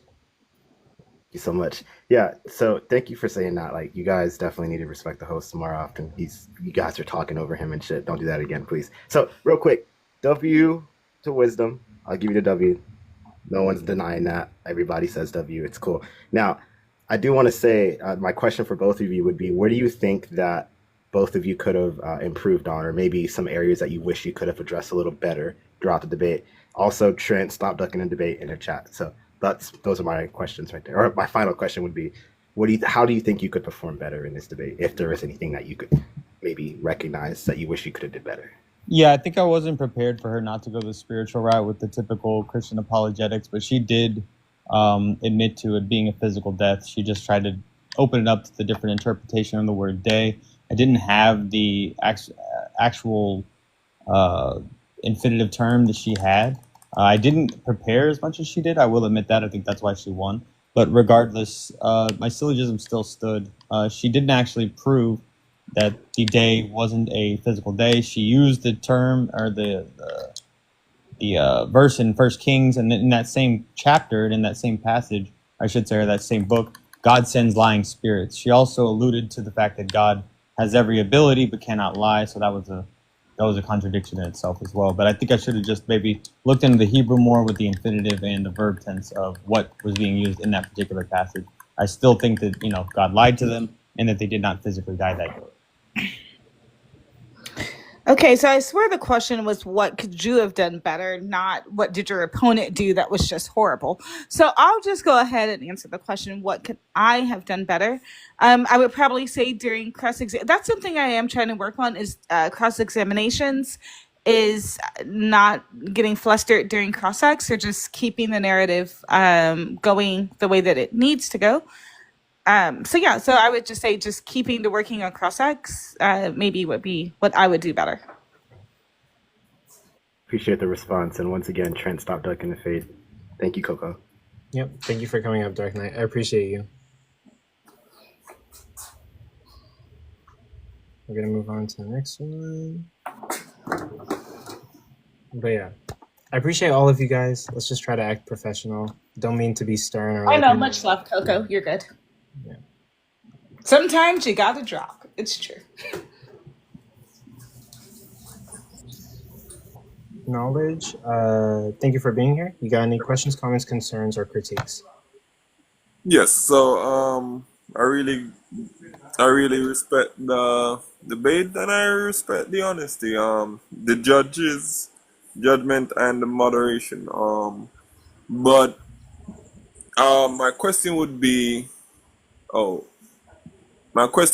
for wisdom. Could you say what aspect did God meant by when he told them that they will die, or sorry, they will unalive? Yeah, thank you for letting me clarify that, Fernando. So when he said you will surely die, this is a legalistic warrant, like a perishing warrant. When you do this, it is certain that your mortality will follow. And that's why I brought up the verse in First Kings that mimics the exact same phrasing. In the day, or Bayam, that you cross the Kidron, you will surely perish, malt to malt. So it's the exact same phrasing in both. And there you did see also that it was 3 years later, but that the perishing was certain at the moment that he crossed or did the transgression. Okay, and yes, okay, no problem. And Forrest, did you took a look to see on the spiritual aspect of being you shall surely die? Yeah, so that was the apologetic that I prepared for. That's what I mentioned to the last person whenever they said, I guess wisdom just doesn't listen. They asked me what I could do better, and I said that I prepared for the wrong apologetic. She didn't employ it. She actually conceded to the physical argument and the fact that there wasn't a spiritual death. So I was prepared for that completely. She went a different route. She went into the actual Hebrew text, and she alluded to a couple scholars by, fallaciously appealing to authority. And then when asked to give a scholar of my own, she rejected it. Well, okay. Well, it wasn't about the spiritual death. Typically, that's where people go. She didn't go there. She went to a physical death, but she never actually proved, without a shadow of a doubt, that it had to mean outside of the context of the 24 hours. Okay, with that. But typically, that's where people go. So she didn't listen to me when I said I could have looked into a different apologetic to argue against, but I'm not really surprised. Well, no, you probably should have just looked into the actual Hebrew syntax of the word and not did. tried. It's the parasomatic. All right, guys. All right. Knowledge, thank you for coming up. We appreciate your comments, Yes, questions, concerns. And the next one, do add me up in this debate. Let me know. Yeah, absolutely. Send a DM to this account or my personal account, which is Mr. Coco, mr.co.co3 on TikTok. Yeah, if Fredo wants to debate me, all he has to do is unblock me. Yeah, and then he's asking me if I've run, but the funny thing is I went up on his debate page. I remained calm. I was respectful, and he still blocked me and booted me after he failed to prove that he has free will. Yo, sir, what's up? So I didn't hear any of the debate because I was busy, but so I don't know if this went over, but I wanted to ask Wisdom a question. I will be putting it on YouTube, on the Dave Debates Yeah. channel, and also on my channel. Wisdom, did you guys talk about the Tree of Life? We did not. What do you think? Like in your view, what do you think the purpose of the Tree of Life serves in the story? The purpose of the tree of life is, of course, for them to live forever. So being able to eat from the tree of life. But don't you think they were immortal before they ate? It doesn't necessarily indicate that. It indicates, because the Lord says in Genesis 3:22 that from the moment that you eat, or no, wait, he said, now that they've eaten from the tree of knowledge, what happens if they take from the tree of life? Yeah. And they would live forever. So at that point, so at that very day, this is why he barred them from having access to the tree of life. And of course, Christ does say, coming back with salvation, that he will grant access to those who believe in him. He will grant access to eat from the tree of life. So what changed when they ate the fruit then? So the thing that would have changed immediately would have been their access to the tree of life. But remember that malt makes it a legal death sentence. So the death sentence is enacted in Genesis 3. Wait, stop. But you already said that they were immortal or mortal before they ate the fruit. So the death sentence was already enacted. So wait, you have to track with me. So step number 1, Adam and Eve live in the garden. Wait, pause this really fast. What does that have to do with the debate? I think we're going into like this is completely related to the debate. This is the literal crux of the debate. Okay. So it's fine. So it's fine. So step number 1, Adam and Eve live in the Garden of Eden, having complete and free access to the tree of life. Step number 2, the Lord says, when you eat from the tree of knowledge, you will become mortal. Step number 3, Adam and Eve do eat from the tree of life, or of knowledge. Step number 4, God immediately bars them from the Garden of Eden, putting 2 angels with flaming swords of fire to guard the tree of life so they do not have access to it. So that is why from that moment, that's why it's in that infinitive noun, dying, you shall die. So at that moment, Adam was dying until he died. So you think, I want to make sure I'm understanding here. You think they were immortal, they ate from the tree of knowledge and they became mortal, and then the tree of life would gain them immortality back? No, yeah, I don't know where you're getting this first step. Yeah, let me ask again. Before they ate from the tree of knowledge, were they mortal or immortal? So I've never said that they were immortal from get-go. Well, I showed you through the text, sir. Just answer the question. I have. No, you haven't. I have. So they gained their. Listen. I'm gonna answer it to you one more time because you're trying to beg a question that you're not gonna get it because this is not in the text. Hey guys, this isn't a secondary. So I'm gonna answer it one more time for you. Please listen. Please listen. Answer this time, okay? Please listen. The text does not say that Adam himself was made immortal.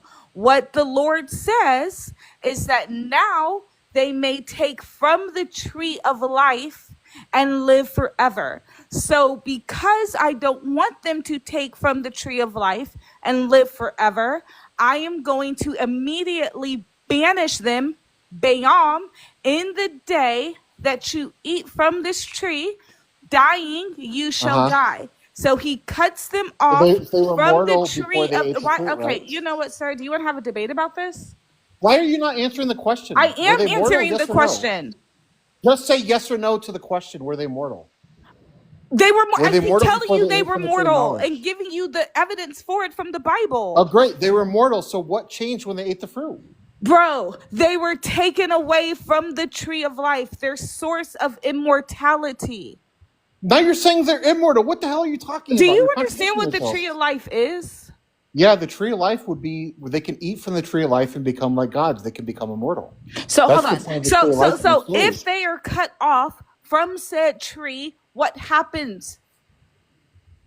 They get kicked out of the garden and taken away from the tree. Then what happens? Because what do you mean what happens? What happens to their lifespan? If they eat from the tree of Oh tree of life, they become immortal. It says Are it in you not chapter 2. tracking? So okay, so now once God puts the flaming swords in front of the tree of life, what happens? What That's to happens to guard them Adam and from Eve? gaining. That's to guard them from gaining immortality. That's why he kicks them out of the garden. Right. So Bam, in the day that you eat from the tree of the knowledge of good and evil, you now have your death warrant. Bye-bye. You are banished from the tree of life. You now will perish because you do not have access to the garden, the tree of life. Why are you not tracking? All right, guys. Clarify, We do probably Coco, have this listen, conversation. Coco, listen. I just want to make this point clear. Okay. Okay, wisdom.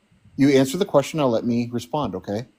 The point is that when they ate from the tree of knowledge, nothing changed in terms of their immortality. Okay, they were mortal before they ate from the tree of knowledge. They were mortal after they ate from the tree of knowledge. So the eating from the tree of knowledge was going to cause their death was a lie. The reason why God I told think them. you're not the reason, tracking. let If me you want to finish, have a let whole me finish. debate Thank about you. this, you're just Let not me tracking. finish. I'm talking to the host. I'll just kick you from the panel. Okay. Wait, don't So just shut your mouth and let me finish. Okay. Wait, don't use your mod powers. Don't do that. Okay. but Well, then tell her to let me finish. Good Lord. Okay. Okay. The reason why God did not want them to eat from the tree of knowledge is because He didn't want them to gain knowledge of right and wrong, because then they would gain knowledge of the tree of life and eat from the tree of life and become immortal. The whole point of the story is that God is kicking them out of the garden because they're becoming more godlike. Okay. That's your opinion. So that's the mainstream. Guys, sir, guys, this is we're not gonna a stop it debate. there. We're gonna stop it there. We have to move on to the next guest. Thank you for cool. coming up, sir. Yep, I appreciate both of you guys. I'm gonna get this guy up, and then in all honesty, host, you allowed that to go on too long and he started becoming abusive. Anyways, wisdom, double to you. I enjoyed the dinosaur and the Hey, couch God bless. you know. By the way, I was just kind of curious, why on earth did that guy bring an LDS kook, Dan McKellen, into the whole thing? And that's what I was trying to figure out. I was like, nah, Right. that doesn't sound like an authentic source. I mean, but an LDS kook, dude, he's vested in trying to say, because, in their theology, their leader, Joseph Smith, often described Adam and Eve's transgression as a fortunate step that allowed humanity progress, right? In the Book of Mormon, they have that it teaches the fall was necessary and good. So if the fall was good and necessary and evenly was even divine, then it appears, then Genesis 2:17 appears misleading, because the outcome, which is progress and joy, contradicts the death only warning. So that's crazy. Something the boy brought an LDS Mormon guy, dude. Wait, do you guys deny? Quick question: do you guys deny Dan McClellan's scholarship? Yes or no? Gross. Oh my. I didn't get also wait. Jay, you could turn back on your mic. Also, Forrest, calm down with the mod powers. Go ahead, Wisdom. Can you answer? Why are you muting me? Because I needed to ask you a question. I'm addressing her. I'm not talking to you. I'm No, addressing her. I don't know why you brought that. Yeah, I mean, you were talking about me, right? Hey, man. Wait, were you talking about me? You can sit down and talk. Sit back down in the comments if you don't want to May answer. I just finish addressing her, please? Yeah. Hold on. Thank you. As I was saying, wait. the guy who got his. Wait, hold on. Go ahead. Pause. Sorry for the mute. I actually I'm doing multiple things at a time, but I just realized I hope we're not trying to like throw shots at Forrest with the Dan McClellan reference. Dan is a No. respected individual. He does have a PhD in the related field. But yes, he's a Mormon. But yeah, he has a PhD in the respected field. Why wouldn't we trust him?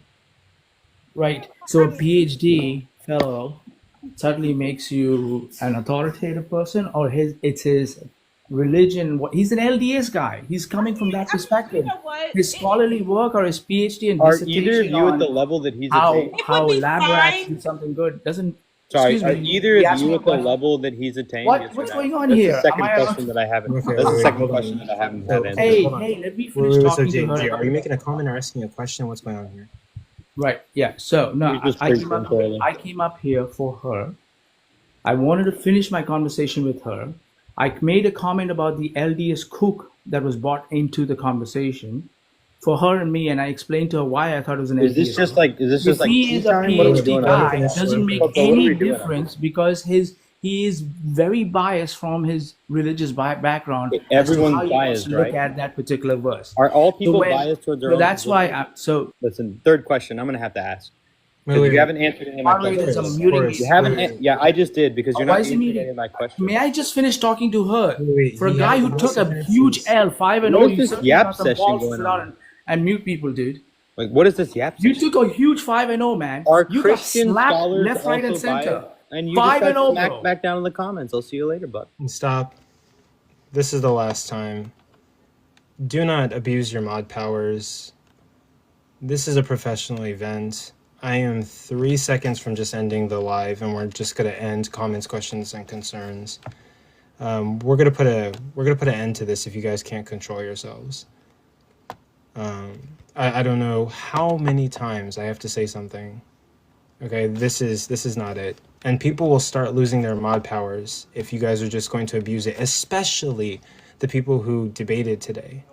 I do appreciate, I can't do this without the debaters. I do appreciate you guys, but we gotta have some kind of order and justice in this live, right? I can't do it without the debaters. The success today is because of Forrest and Wisdom, but we can't do this, guys.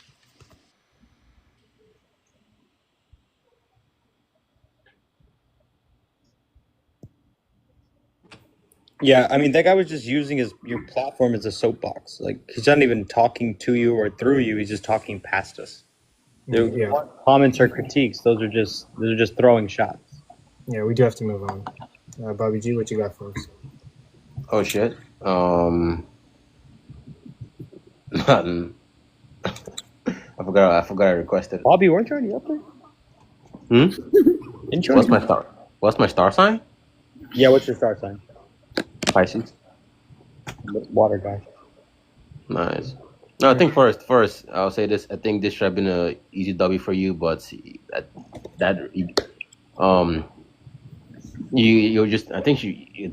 just you probably underestimated how much you Wisdom prepared. No, she did well. Yeah, she did well. I'll give Wisdom. I didn't think much of you till now, but yeah, you did very well. Yeah, at least I think you're definitely somewhere up. Maybe not up there, but you're definitely somewhere there now. Like I have higher. We'll see. No tier to look here. Okay. What's up, Brosman? Hey, how's it going, everybody? Hey, what's up? What's up? I really think you guys do a good job with the debates. I've watched a few times from FYP, and it was really interesting. It gets a little chaotic, but that's, I guess, on all the debate shows, right? You got any questions, comments, concerns, or was that it? Yeah, I wanted. I had something that I kind of been looking at for actually a few years. And I've never said anything about it till now because, it's just different.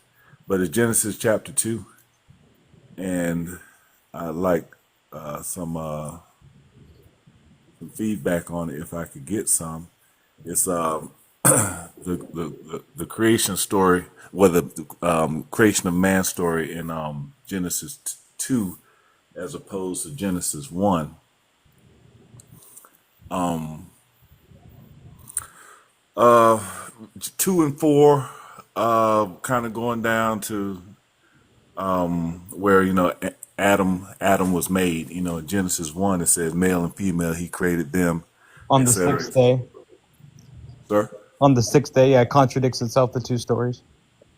Well, yes, and that's the debate I think everyone knows about, but I just wanted to read verses 3, 4, emphasis on 5, and just see what y'all think.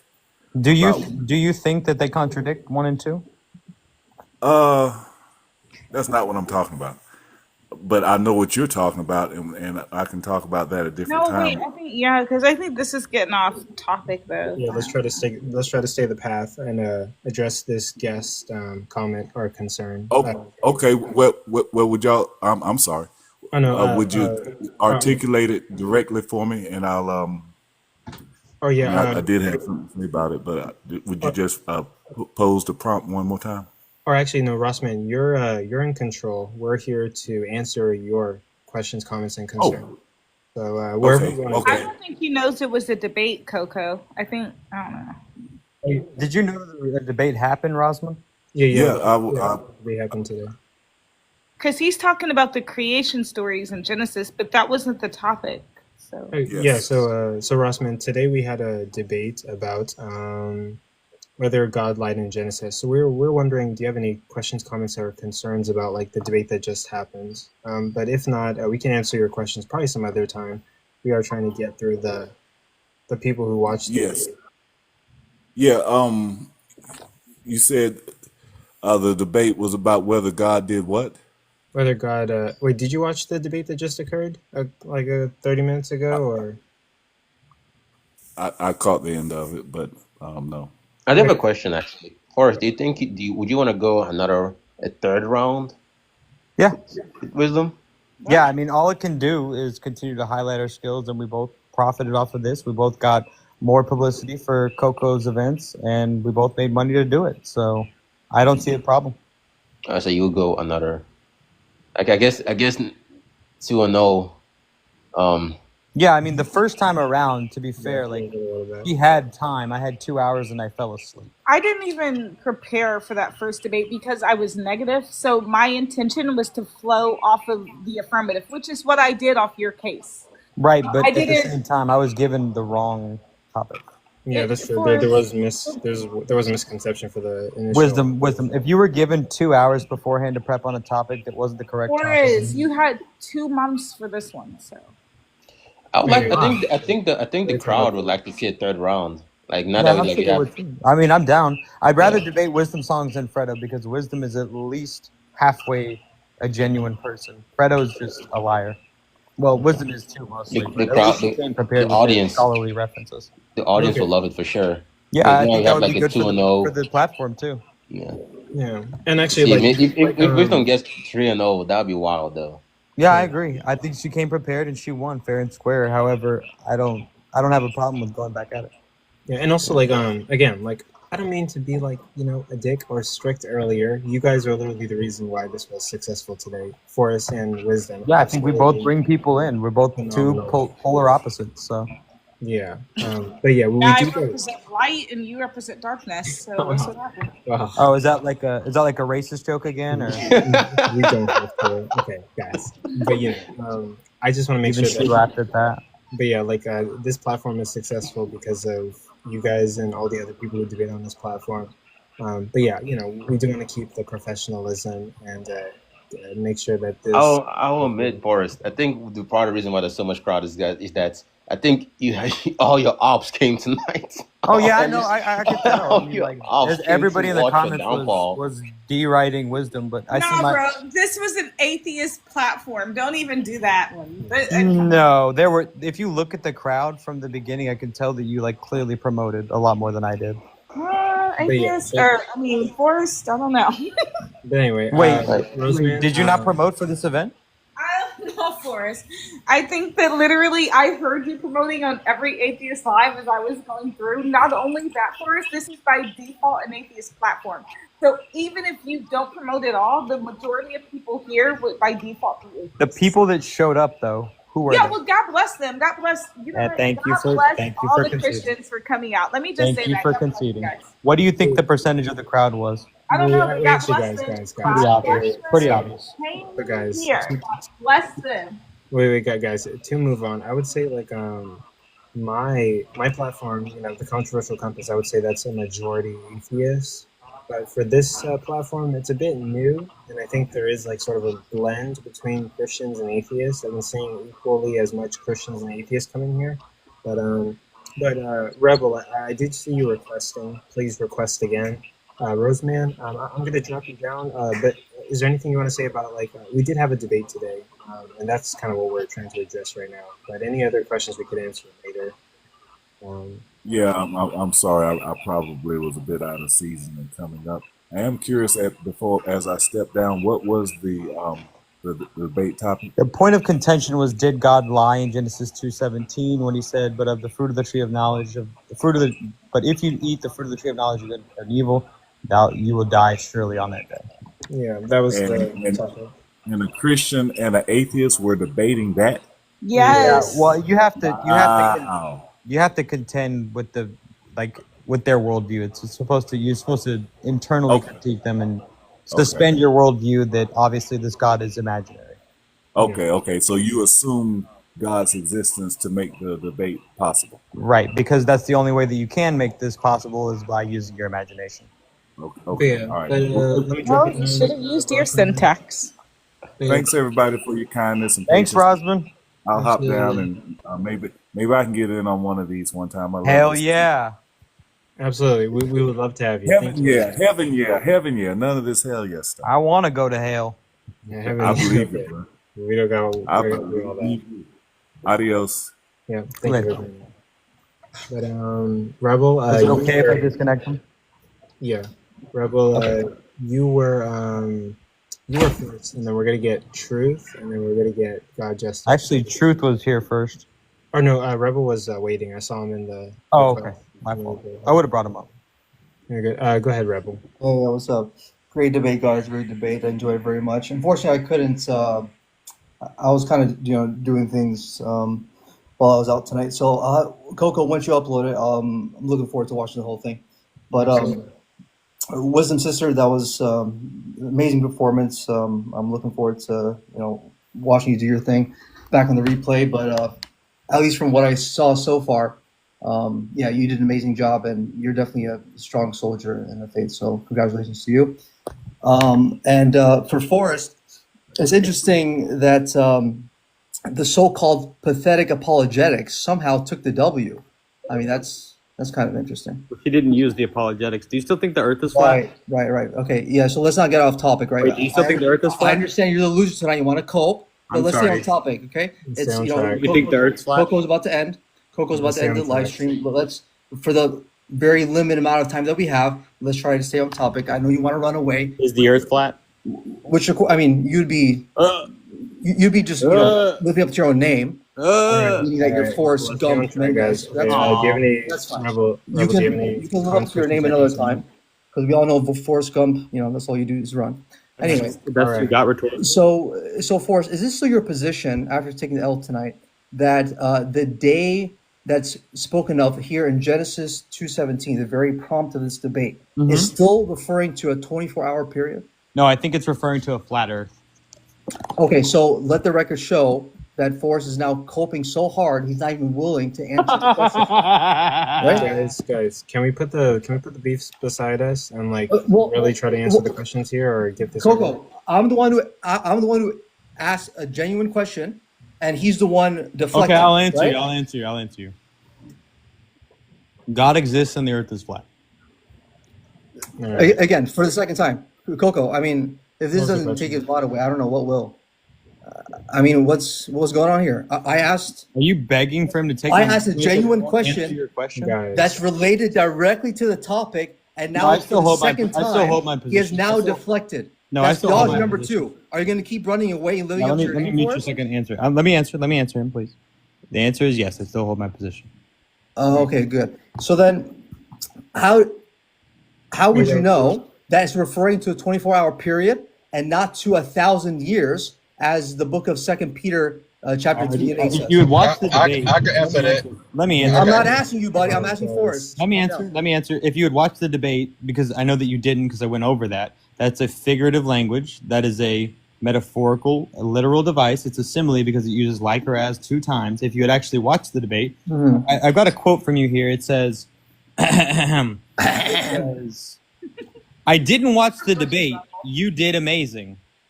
I didn't watch it. Amazing performance." I didn't watch the whole thing. Yeah, but you told her amazing performance after not watching it? From what I saw, yes. Fantastic. So you didn't watch the debate, but it was an amazing performance.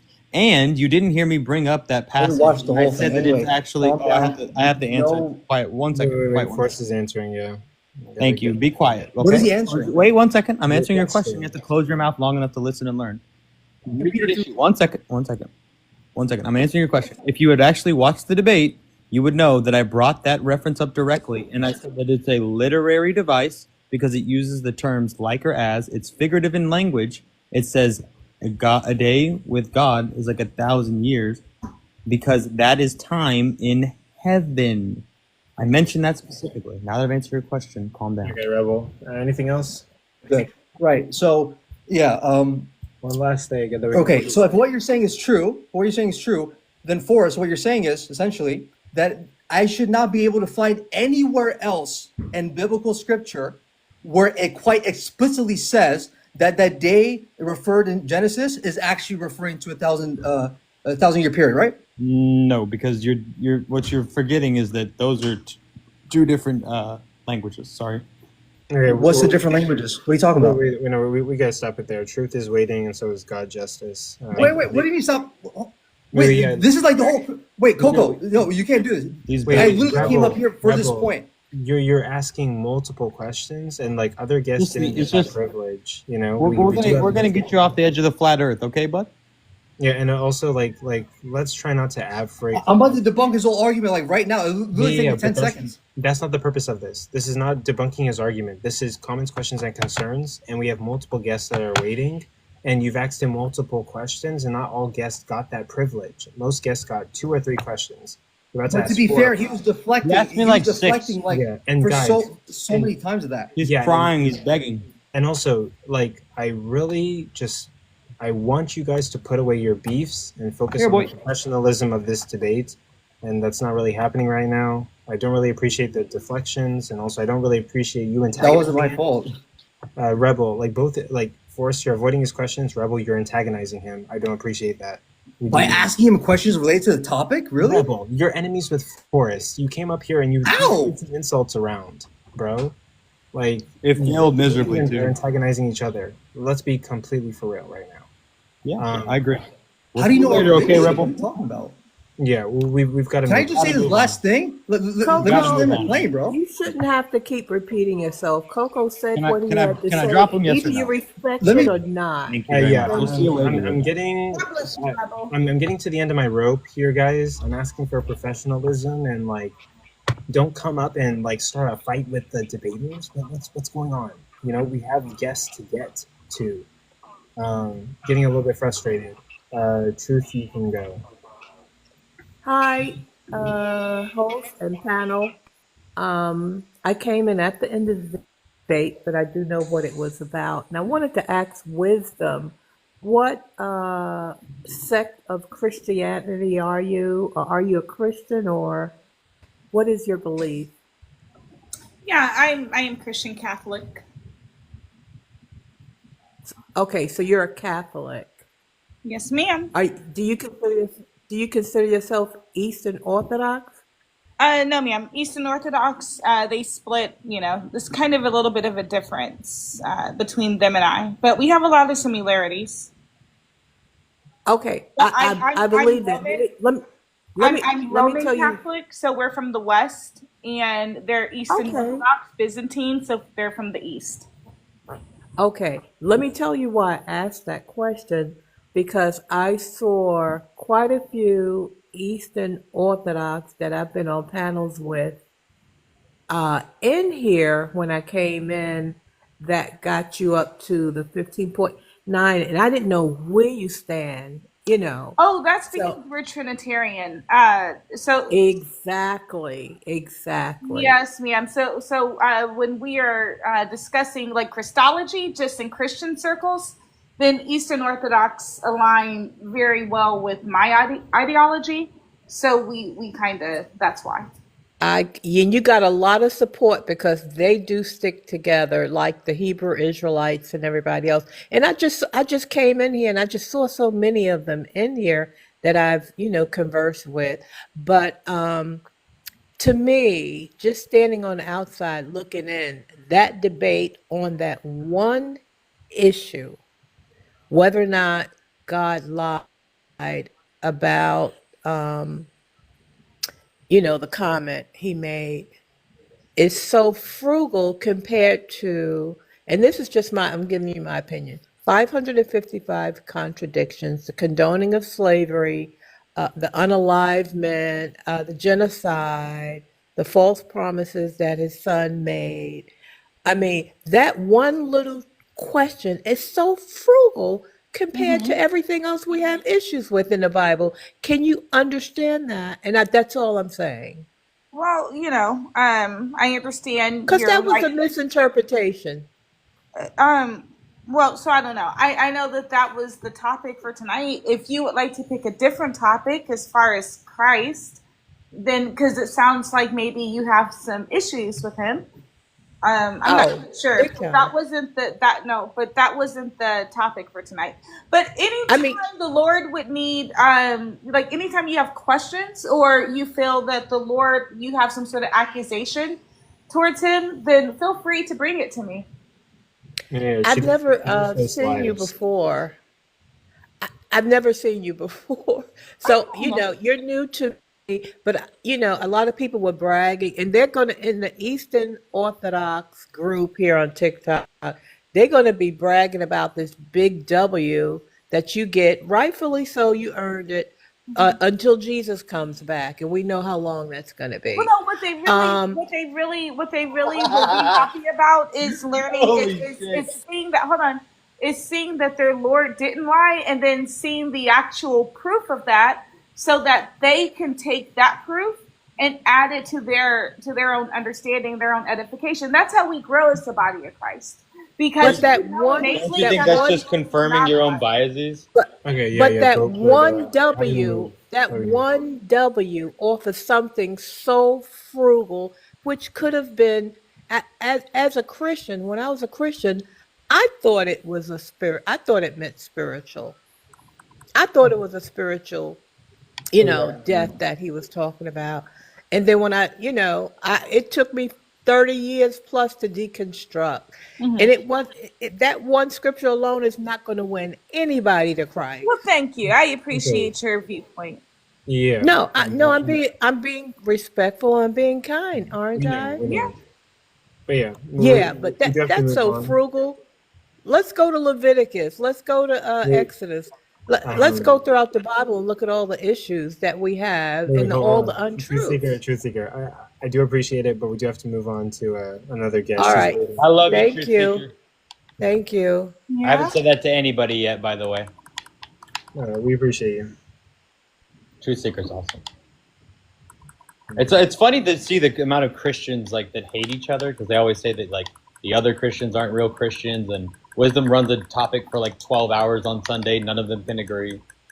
It's always interesting to see how much Christians hate each other and everybody else. Forrest, be quiet, please. No thanks. You can be quiet. But God Justice, what do you have for it? By the way, I love this so much. I live. Make sure you 1 Timothy 2:12. Remember when you said I was sexist for bringing up a Bible verse? We're not gonna do this, guys. We're not gonna do this. Yeah. I genuinely love this. Let Juicy go. Let Juicy go. Hey, is this a part of the conversation where we're just questioning the debaters, or we just putting in anything? Just a question. I'm new to this panel. Question, comments. Question, comments, concerns, and critiques. You can do one.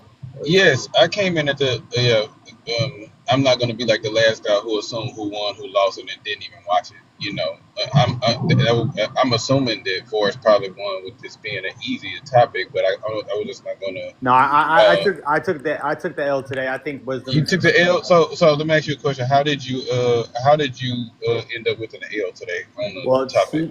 she proclaimed that in the verse that it doesn't have to be limited to that day, that it was a legalistic or binding contract. What she said was that in First Kings, there's another situation where they didn't die on that day. She only gave one instance of such. She never gave a actual example of God not lying, because he does.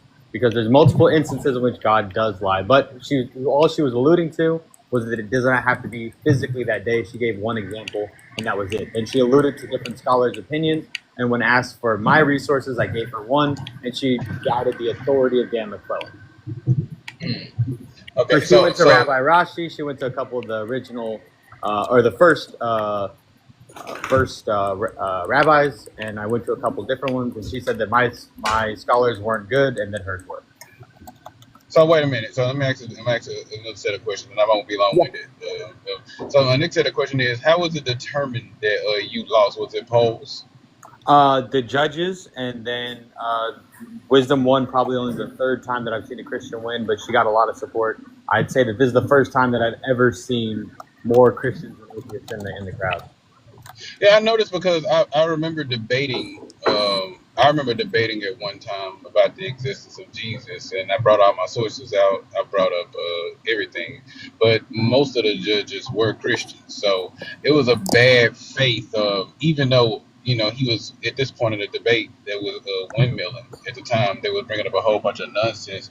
I later found out that most of the people who were debating, who were judging it, were Christian themselves. So it was what they would call a bad faith judgment. Yeah, well, where the most person, of these were atheists, so we don't have that problem. Hold on, wait. Yeah, well, okay, I get that. I'm not talking about this. That's what I'm saying. I'm just asking. I'm not saying that what happened because of course he took the L. He took the L. But I was just asking the question because, and I'll land here after this, is a lot of times we're going to these debates, is a lot of people that ignore your proof and the evidence that you bring to the table that you substantiated your argument with. Right. And then they would, just because they have a bias to that religion, they'll say you lost anyway. Right. So I didn't want to come up here, even though I'm more on the side of you. I didn't want to come up here and just say you won, and I didn't even hear the argument. Yeah, no, that's what Rebel did for Wisdom. That is exactly what you know how did. you know how hard. This is the thing. Atheists are going to be more realistic with you. My friend told me, "Hey, you lost. Pick it up and get back out there." A Christian's never going to tell another Christian that they lost. They're just not going to do it. Okay. They have to hold to their faith, and if they say that another Christian lost, they're going to feel like they're not the sycophant that they are, and that they betrayed their God in some way. Okay. Well, I'll definitely be around for more. I'll definitely be around for more debates and things like that. Hopefully, I'll be able to debate something on your panel as well. I love God Justice. Yeah, absolutely. Yeah, I love Forrest. Agape, what is happening? Yeah, absolutely. God Justice, this is the Day of Debates account. Send me a DM on this account, but also on my the Controversial Compass account, Mr. mr.co.co3 on TikTok. That's my username, mr.co. Okay, most definitely. Yeah, I'll be around. I hope I can debate one day on this panel. Yeah, absolutely. I appreciate you for being up here, by the way, God Justice. I'll see you in Butcher later. Oh yeah, most definitely. Thank y'all for having me. For sure. I do have an interview at 8 a.m. though, so we need to sleep at like midnight. And then Plum, you can go. And then Power of Ori, are you here to comment on the debate we had today? Or? I'm not too sure. I just got in here. I don't know what you guys were had. Anyhow, nice to see you guys. What was you guys debate about? Genesis 2:17, did God lie? Yeah, we're gonna let Plum go, and then honestly, guys, we're gonna probably try to end the live, and we all gotta go, right? Yeah, I know. So I just have a really quick question for Wisdom. What informs you that this claim was legalistic? Yeah, because if you look at the way it's constructed, it has the infinitive noun, which is mot, and it's paired with tamot. And every single time that you're... I do want to briefly Yeah, you object just to want that because I had two, there were two rabbis down here in the comments who were saying that it's not infinitive. Yeah, and I don't know who those rabbis were, so I would have to. And Yeah, Rabbi no, Bert no. She's not going to count count. for many reasons. Many reasons. She hasn't actually substantiated any of that, and Cyber's already corrected her on that too. Trying to question somebody else's doctorate or their theology or their authenticity as a Jewish person or a rabbi is Let just. me just say, I talked to Hebrews. I'm still speaking. I don't. To me, Forrest. You know, but what I'm doing is showing her what happened, because what you did was you appealed to authority in one sense, and then you tried to denigrate another person because you said that she's not an authentic rabbi or a Jewish person. Is that not what you said? Can I? Isn't that why? Wait. Hold on. Let me finish my sentence. No, wait. She was talking to me before. I know. Let me just. But you're being abusive. I'm not. Let me interject. You are. She was Did Tim not say that he thought that you were an anti-Semitic? He was talking to me. I'm explaining what happened. Go ahead. Okay, so we're not going to hash this out tonight. I'll reclaim my question. Yeah, let's just say Wisdom and Rabbi Hannah don't get along. Yeah, and I spoke to rabbis. Hold on. I spoke to actual rabbis at Jewish centers that are so Jewish, they were hate crimed about 2 to 3 years ago. So, and I spoke to rabbis there that explicitly told me that what I have and what I am telling to you is the correct understanding. So you also had another rabbi, Rav Kavod, sister, down she's here. Not. Listen. No, I'm not talking about Rabbi Hannah. I'm talking about Rav Kavod. Stop Rabbi it. Kavod, Rabbi Vert. Lexicons. I gave you multiple lexicons. I gave you multiple. But you had a real rabbi down in the comments saying that no, that word is not infinitive. Listen, you guys lost. Suck it up, Buttercup. Answer. That we answered it multiple times. That seems very hostile. Yeah, considering all I'm doing is saying it seems very hostile because all I'm asking you is all I'm doing is bringing up the fact that another rabbi who isn't the one that you apparently real rabbis say that she's not a rabbi. I am not talking about Rabbi Hannah. I am talking about Rav Kavod. I don't know this person. Well, hold on, guys. So clearly, we do have. Clearly, we do have. So it's kind of strange to allow somebody to criticize somebody's. Okay. Clearly, we all have our different sources. Our sources are telling us different things. We're probably gonna have to agree to disagree. Like some of us are going to certain rabbis and we're getting one answer, and some of us are going to other rabbis and getting a different answer. We do need to, wrap this up. So, what's the question? What's the answer? And how can we conclude this tonight? Really wondering what exactly informed her proclamation that it is legalistic. And I told you okay, so I went to actual lexicons, not just rabbis on TikTok or Facebook. I went to ancient lexicons that their whole entire job is to break down Hebrew syntax. I showed you at least 3 of those. So forget the rabbis that I brought up. I went to 3 actual scholarly sources in Hebrew syntax. So if that doesn't help you understand what the true usage and meaning of the word is, I don't know what to tell you. Show us, because I didn't see you actually showing. So the first one was Hela. I didn't see you actually showing. I did. So the first one was Halat. I don't know if you heard of them, but they're the Hebrew and Aramaic lexicon for the Old Testament. The other one was Brown, Driver, and Briggs, and then Wathke and O'Connor. All 3 of these are highly respected lexicons. And then the rabbis that I brought up were Rashi, Rambam, and the thing is, you're saying that you showed, but you did not show. You only mentioned. Oh, so do you that's what I'm trying. Excuse me. It's a debate. That's what I was trying. That's It's what a I was debate. trying We to. don't have. Wait a minute. Stop it. If you want, You don't know how these if debates you work, want apparently. me, I do know how debates work. This is disingenuous and hostile, so I guess I'm done with my how many question, sources? Coco. How many I'm scholarly? sorry that it's getting combative like this. Yeah. I was mostly just How many asking, scholarly like, sources did? I was asking her to show sources, but she refuses to show Do you sources. want me to turn on my camera right now and show them to you so that you can Sure, eat crow? please. Okay, let's do that and then call it a day. Sure. Yeah. So, let me see. How do I turn on my camera? You don't know how to turn your camera. Be quiet. No, Literally. I'll figure it out. It's fine. Come on now, like, aren't you a host? Like, what the hell are you doing? Talking. So Yeah. this is going to be one of them. An introduction to biblical Hebrew syntax. So do you see? Hold on. Do you see this?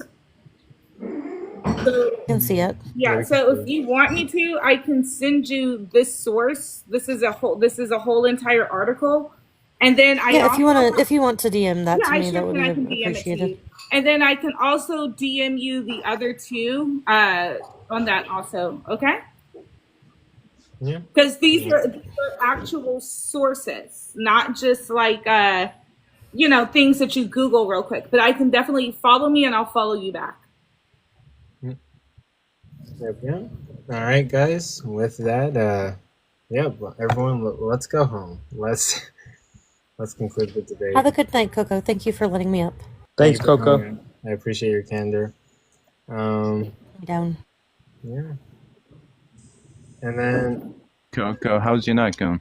pretty good. And yeah, I'm about to close out, but we did a professional debate today. It was. Oh, I wasn't in here. Yeah. But it was this. Oh wait, are we done, or you want more? Yeah, I'm probably gonna say some final words, but yeah, and then I'm gonna edit this tonight and post it on YouTube tonight. I will not go to bed until I post this, but I guess okay. It's gonna be 8 hours, bro. I just well, whenever you find a debate for me, just let me know, Absolutely. and I'll schedule it. Yeah, definitely. I'll schedule that. But okay, final words.